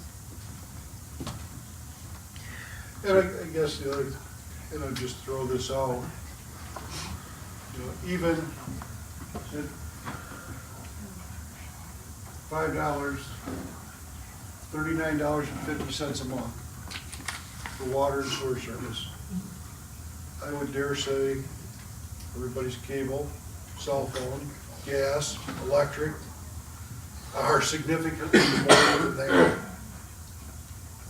And it's about as essential a service as you could get. You have to have water, you have to have sewer. I think that's one way people have to look at it.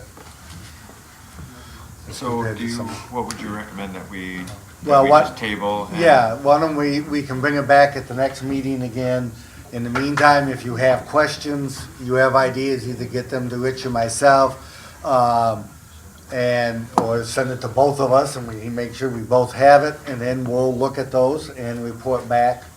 And what we'll do is, if you do have ideas, we'll make sure that they get forwarded to all of you, so when we're bringing it forward, you'll, in essence, know that we're doing that, because we looked at this question or this proposal that you may bring forward. If we don't have anything, then it's gonna be a matter of, you have to make that tough decision of looking at what we have presented and coming up with the scenario that we need to move forward with. Okay. I think we'll be ready to do that at some point. Thanks, guys, and I think we can expect to go to monthly billing, so if you haven't already started that, again, I know that you're starting to research some type of paying online system. I know personally I would really appreciate that. We're looking, and I don't want to commit to anything, but. That's fine, I just wanted to throw that out there. We're looking at another scenario that we may be able to partner up and share billing costs with another utility. Okay. Be good for all parties. Okay. But otherwise, we'll consider it tabled until the next meeting. You don't need a motion? No, it's just a report. I guess the other thing is, next, doesn't have to be decided next meeting, Right. We have time to do this. We are moving towards monthly billing. Okay. No matter what is decided, that we are looking to institute that beginning in Okay. starting in So January we of next would- year. Yes. Thank you, Rich and Mike and Greg. And I assume you're staying up there for new business. I was kind of enjoying it up You're there. liking it, all right? City residents' options for disposal of brush and bag material, and I'm assuming you're gonna stay for the renewal of the bag and brush pickup contract.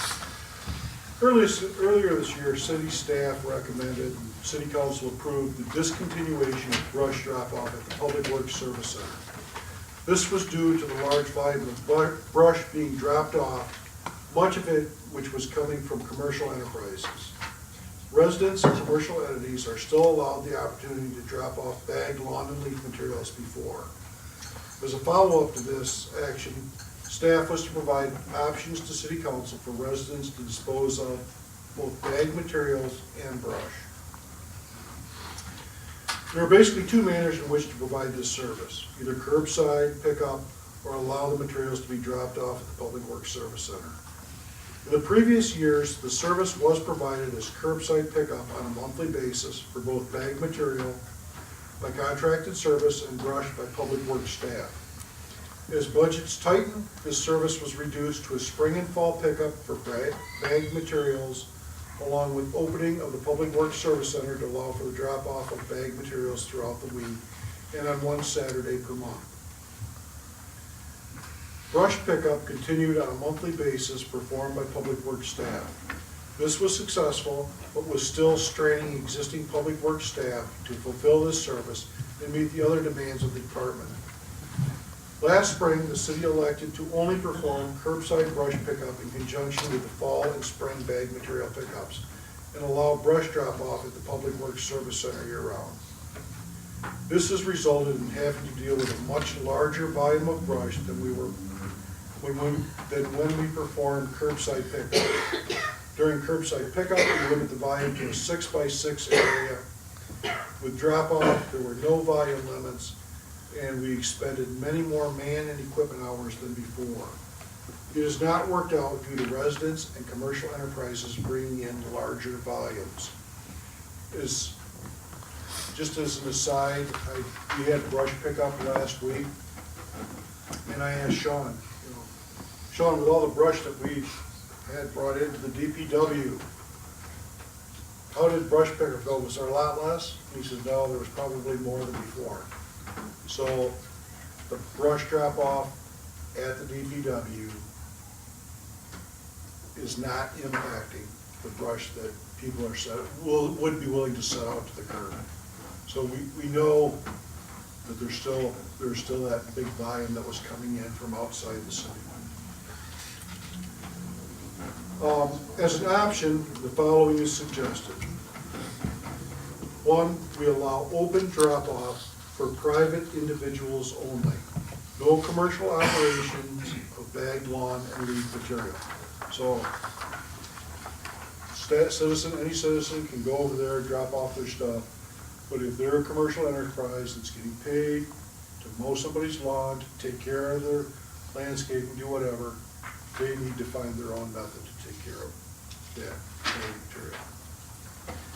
The city, through contracted services, continues with fall and spring curbside pickup of bagged lawn and leaf materials. The city does not allow any brush drop-off at the Public Works Service Center, and the city performs 2 spring, 2 fall, and 1 midsummer curbside brush pickup. These would be done in May and June, August, September, and November. And just as a side, I talked to Sean McNamara today on that. He felt that was very doable. Not sure how much brush we would actually get in the August pickup. And I said, well, we try it for a year, and if we don't have enough volume, we discontinue it. So this is going to be kind of an evolving process. But from a DPW staffing standpoint, they felt it was very doable. If the city council requests to add additional bag material pickups, the anticipated cost is $9,900 per event. At this time, the city has only budgeted for the spring and fall bag material pickup. Any additional pickups would require a transfer from fund balance to accommodate. So we had budgeted for the fall and spring, but we have not budgeted for any additional ones. But if there is desire to do that, we would have to come up with the funding from probably fund balance.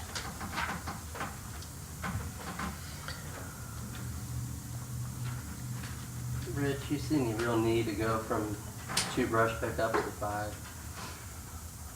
I don't. I think in the fall or in the spring, I think it's warranted. And we could maybe do it with 1 in the fall, but you do get a lot of material. I think ideally 4 would be good for the citizens. We had 5 several years ago, right? you know, we cut those out because of financial reason. And not a lot has changed, other than a lot of citizens said, hey, you know, we want it back. So I guess at 10,000 a pop, if we can manage with less than 5, that might be more powerful. No, that's- 10,000 is just for the contracted bag material pickup. Okay. Yeah, I mean, we're paying our DPW anyway.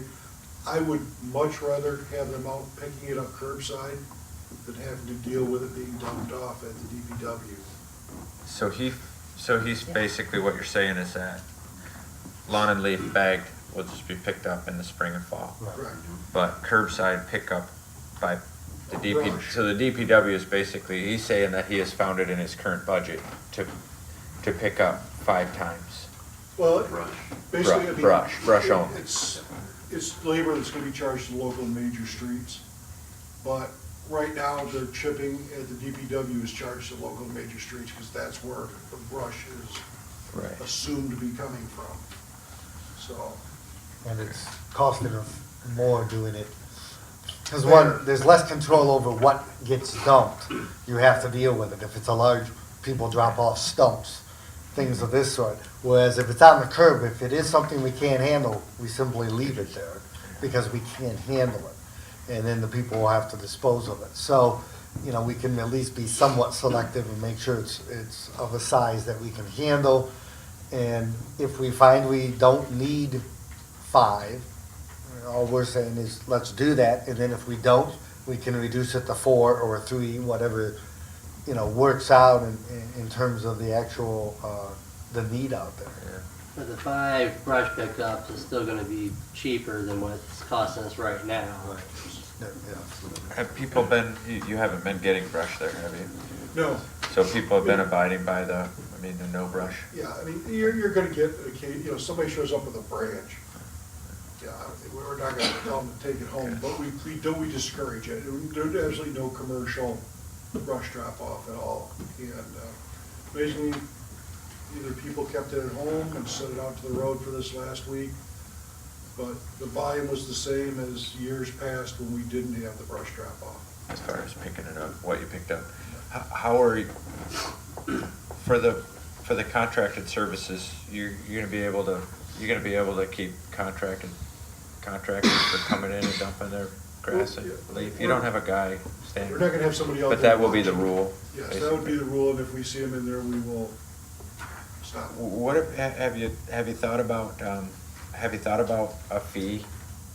And not as they come, because you don't have anybody to collect as they come, but let's say, I don't know, I can't even pick one because I don't know who Joe Smith's Lawn Maintenance Care comes and says, hey, I would like to drop you, the city, a fee of whatever for the season, so I can drop off.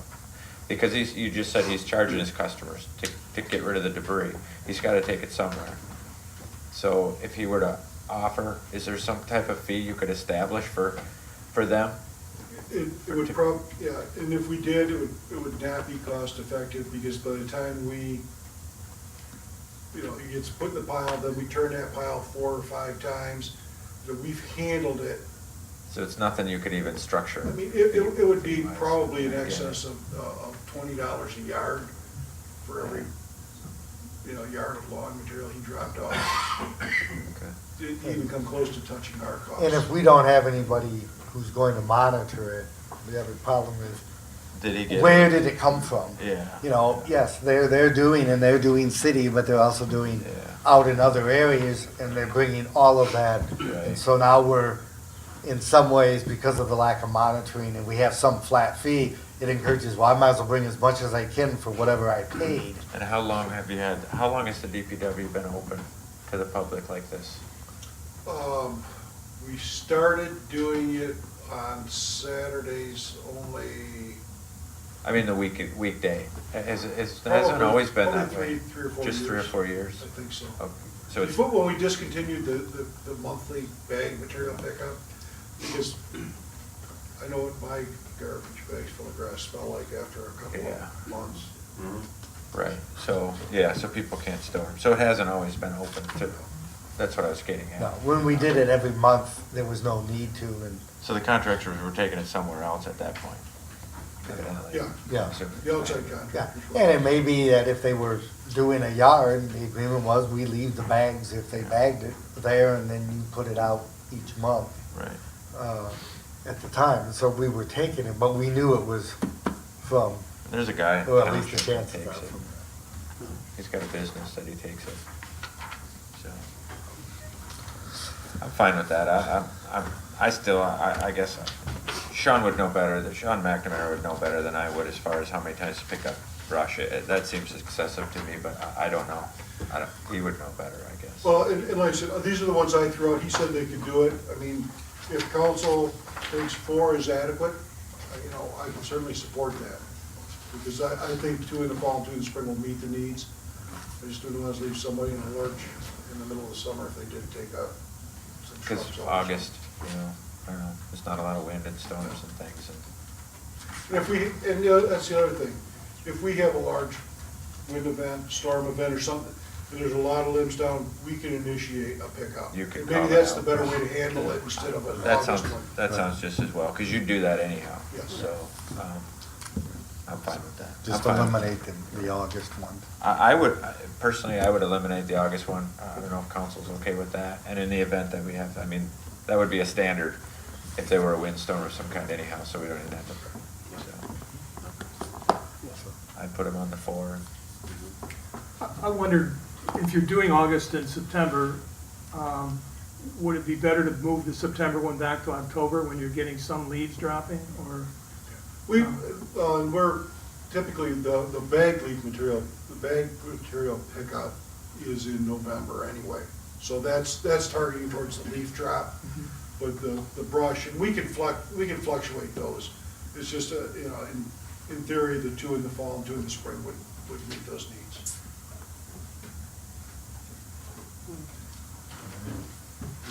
So what we'd want is, what we'd be looking for is a motion to basically adopt those 4 bullet points other than changing the curbside, brush pickup by eliminating the August and having May, June, September, and November.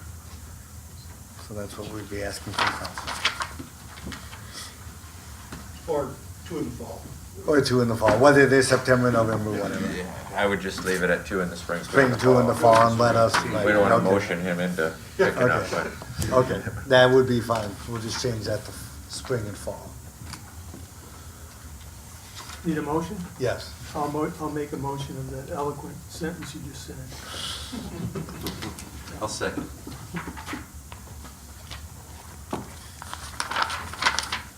Walagora? Eiler? Yes. Nielsen? Yes. Noah? Yes. Sexton? Yes. Real short and sweet, Phillips Tree Service did express an interest to extend their contract to do pickups through 2014 and 2015. We weren't, because of budget time, we weren't prepared to do that, and we just did a contract amendment for the spring pickup of this year. We've gone through the budget process, it is included in the budget for the funding, so we're requesting that council authorize the extension of the contract, renewal of the bag, grass, and brush pickup contract with Phillips Expert Tree and Landscape Service for the 2014-2015 years. And you will notice there is an increase, but it's only $100 each year per pickup, so it amounts to $200 increase per year. So they're telling us that they know that fuel's gonna increase again in the next. Fuel goes way down, do we get a break? I'm sure other costs probably, they're, $100 is. it's not a whole lot that, on a percentage increase. Anybody wanna go with that? I move we renew the bag, grass, and brush pickup at Phillips, and, is that all? Is that enough? Yeah, for the, Yes, and the yeah, sliding. through 2015. Yes, through 2015. I'll second. Eiler? Yes. Nielsen? Yes. Noah? Yes. Sexton? Yes. Walagora? Aye. Thank you, Rich. And US 23 Water Tower Third Amendment to the site lease. This is pretty simple, right on the heels of our second amendment. We put up a corral and everything on the water tower. AT&T came right behind and said, hey, we need to upgrade the tower, or upgrade the antennas on the tower. They're gonna put some 4G antennas up there. They're gonna utilize existing space that they're already renting on the ground, and they're gonna increase our rent by $200 a month. It's a pretty simple agreement. It doesn't really affect anything that we previously agreed to. It just adds to it. I had Bill look at it, and he was satisfied with it, so. I think, I just recommend that we approve that, the third amendment to that site lease. Steve, do we have more room up there for Yeah, future that's- stuff? That's a pretty large corral up there, and we have carte blanche up there because it's still our corral, and we can say, hey, you know, if we want to put stuff up there for public use for the good of, you know, the municipality, then they have to move their stuff accordingly. And they can still be up there, but we all have to agree on where everybody is, so. I would suggest you check with our broadcast brethren to see what they're getting for rent for their tower rates. Typically, it's so many dollars per foot up the tower per month, and that we build an inflationary increase every year or two in that, and just to make sure we stay current with, and not leave money on the table, so to speak. It's hard. We talked inflationary prior to this. They used to do the inflationary ones, and now any of the agreements you see, they kind of knock that out. But they do offer, you know, the guarantee that, you know, there is an out for both parties in the contract. And that's one thing I know Bill always checks for too, is that, you know, maybe we can kick them off our tower too. So it's not, you know, this is a pretty good agreement because they're not really taking up any additional space on the corral. They're adding antennas almost right next to their existing antennas, and they were looking at taking up more space on the ground, and I asked them why they couldn't use what was there, and, oh, okay, I guess we can, you know, so. Good question. We're not giving up any extra space on the ground and get another $200 a month, so. Basically, with this agreement that we worked out with AT&T, it basically makes the cell phones that we have for all staff pretty much a wash. So it works out well that way.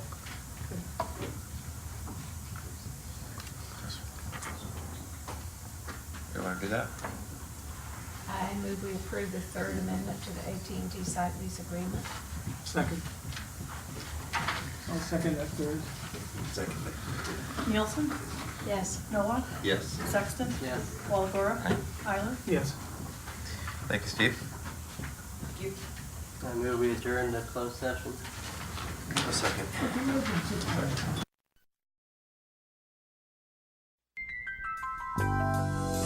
You are watching All About Alpena.